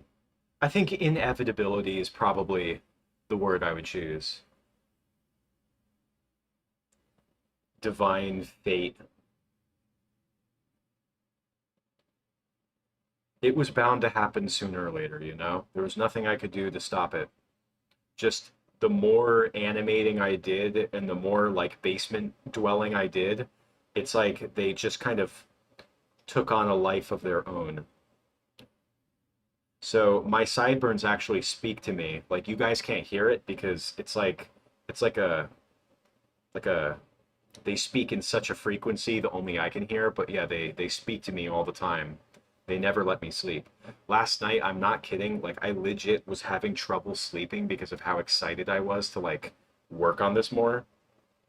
Like I'm just picturing all the way, like it's like I'm gonna let you guys know, we've been sculpting these assets for days, weeks, and I know that it feels like we're not making any progress on the episode, but trust me, like this is the longest part. This is longer than the animating.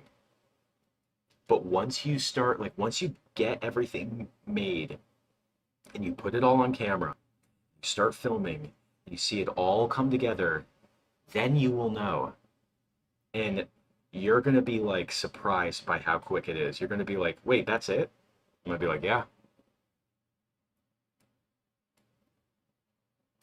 Yeah, once these are made, like the rest is going to follow suit really fast.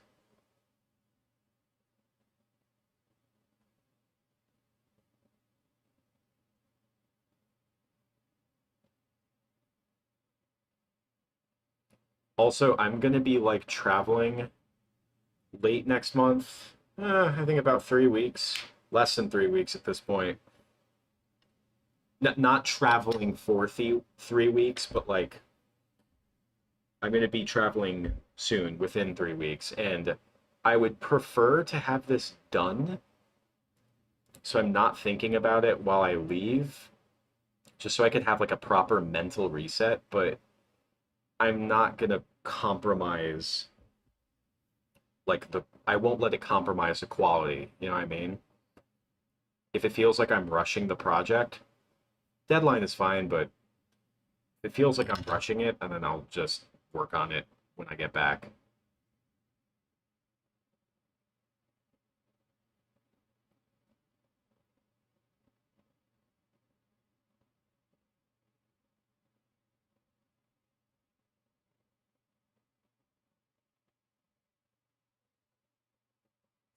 Yeah, wait, do any of you guys have like suggestions for like a custom Pearl figure? The problem I have with the problem I have with the Duplo one is that really it's just too big.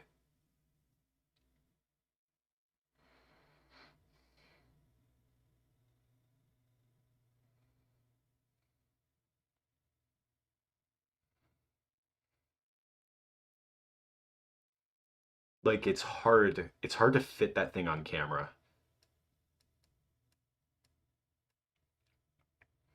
And like if I hopefully do Dunces and Dragons someday, it would really help to have Pearl just be a bit smaller.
Remaking Missing Identity.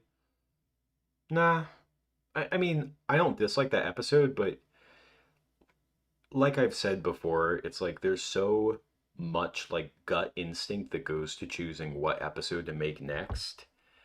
And like even episodes I really, really, really want to make, like a lot of them still haven't been made because like what episode I make next, really it comes down to gut instinct mixed with like demand, mixed with what do I think I could bring to a remake, you know? Do I feel like I could substantially do a lot with it that I just didn't do before?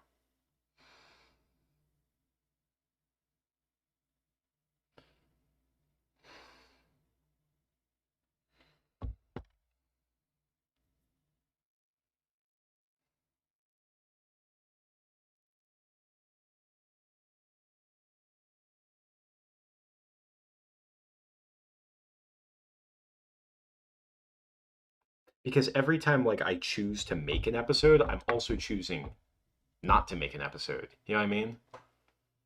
I think going forward, yeah, I gotta I kind of have to always like evaluate like what episode really really do I want to make? Like if I only had like a year left to live, like what episode? Well, I'd be like, shoot, I never got to make that episode.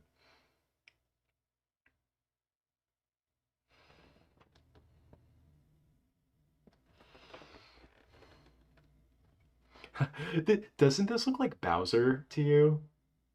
I could take this mouth and put it on Bowser, and it would fit right in.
What prompted me to make Yoshi at the end of I Had an Accident? I just wanted to make Big Yoshi.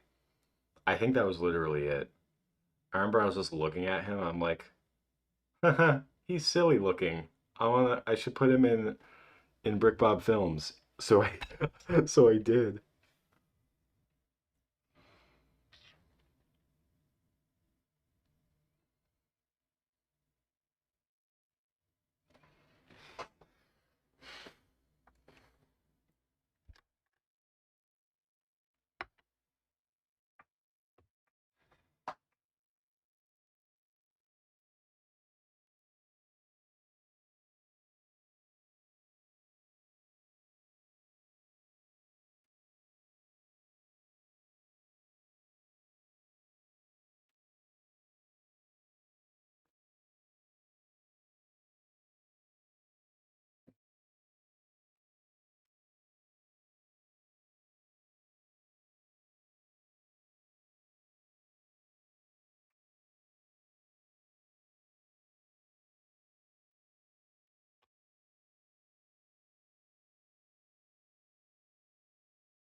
All right, we're looking pretty good.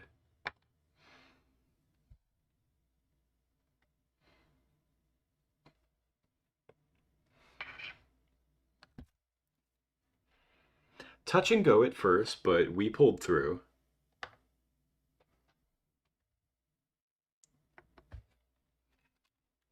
And before I wrap up, I'm just going to make sure that these stay on a bit more firm. Just give a little bit more support.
Yeah, I'll give you guys a better look of the sea bear head in a sec.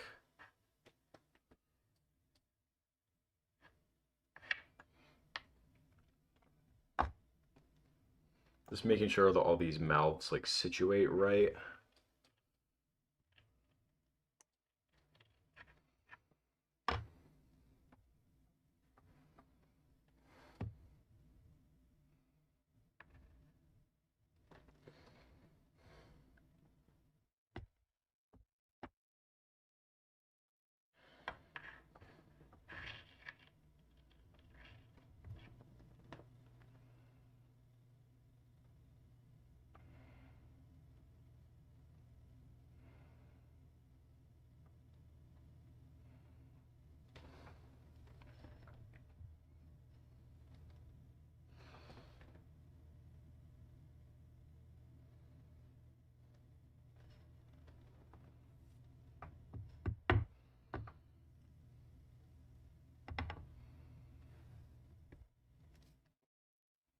All right, so like here's the idea. So every single one of these mouths is gonna like fit on just right, and I can easily swap them out. This one's like crazy big. You see that?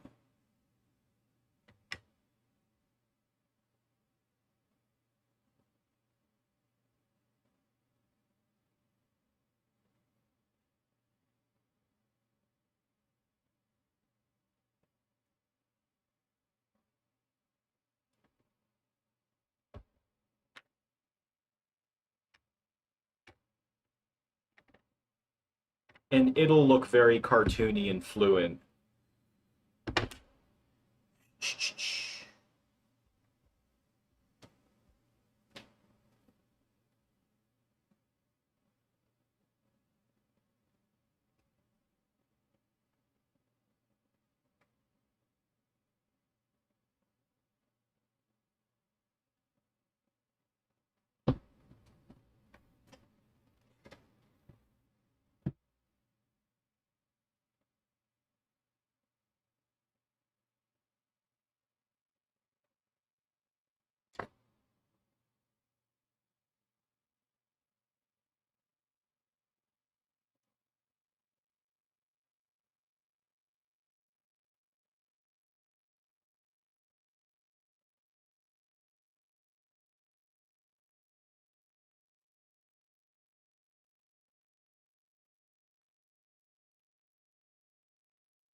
And I feel like yellow eyes are just gonna have to be the way to go. I feel like it's what needs to be done. White eyes look too friendly, you know? Oh, you think he looks good? Wait till you see him move. That's when I can also really cook.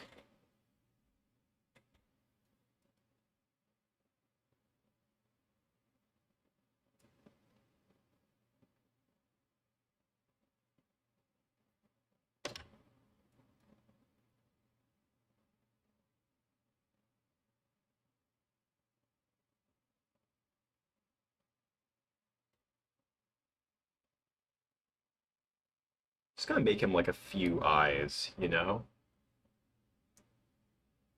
Thanks for coming along. Good to have you. Yeah, I'm pretty beat. But we're go just a few more minutes, you know? While I got the clay on my hands still. And I'll put noses on these guys, like right at the end.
I'll probably give him like purple eyelids. Just so they pop more.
Oh, the yellow's over there. Oh, lame.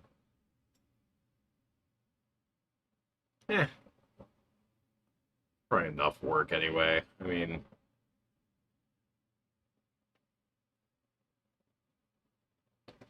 just want to do the noses. Oh wait. Oh yeah, I have black clay right here.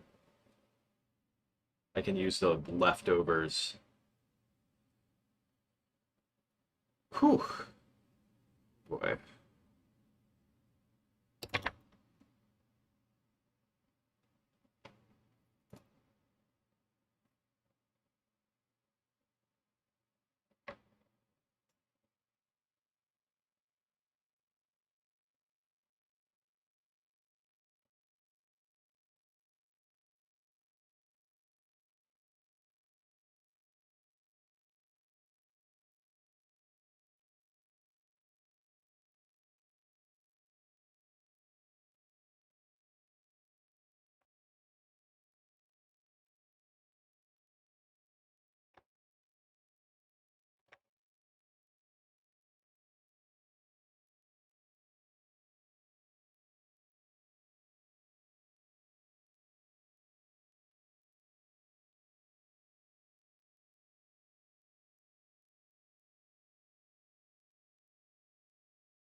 These mouths, they look so much like Bowser.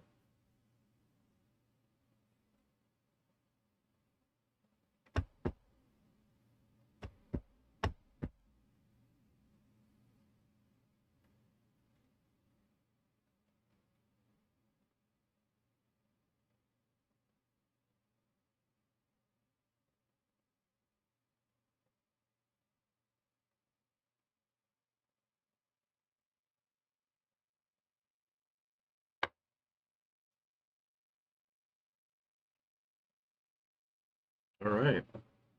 Yeah, and I'll probably use some of this puppet putty for the pupils. And let's see, we'll make a few more eyeballs for. I don't know where this goes. Okay, so we have our mouths. Oh, you guys can't see them. Shoot. Hold on a second. Okay, wait. 2, 3, 4, 5. And we have a few eyes. The eyes are simple though. So, yeah, but here's the thing. So the mouths are the hard part. Like just all the shapes, the mouths, they're the most intricate and take the most time. But we got it done. So I think what I'm gonna do, I think the best course of action next is to just start preparing to film. So this is the last anchored stream for the week, but I'm gonna try and do more work on this over the weekend coming up soon. Gonna have to clear off this desk, prepare for filming, and just yeah, 5 mouths. Yeah. No, it takes a while. So, yeah, I'm super beat. But we got the mouths done. The sea bear and the sea rhinoceros are looking excellent. And I'm going to clean up the head, get him ready for filming. But this has been some excellent progress. And I just can't wait to get back to, hearing the camera shutter. So, everyone, I'm going to call the stream here. Thank you guys so much for joining. Shout out to almost 100 followers on Patreon. We have almost 100 Patreon members. Make sure that you join. You can join for free. Consider becoming a channel member. We're going to be doing a lot of work up ahead. As for the arms of the sea bear, it's really just green clay, and I'll give him some claws at the end, but it's like really simple. Uh, I'll do that when setting up for filming, but yeah. So we'll be back very soon. Stay tuned for another stream coming up. We're going to be filming very soon, and I'll see you guys next time. Everyone, have a good night.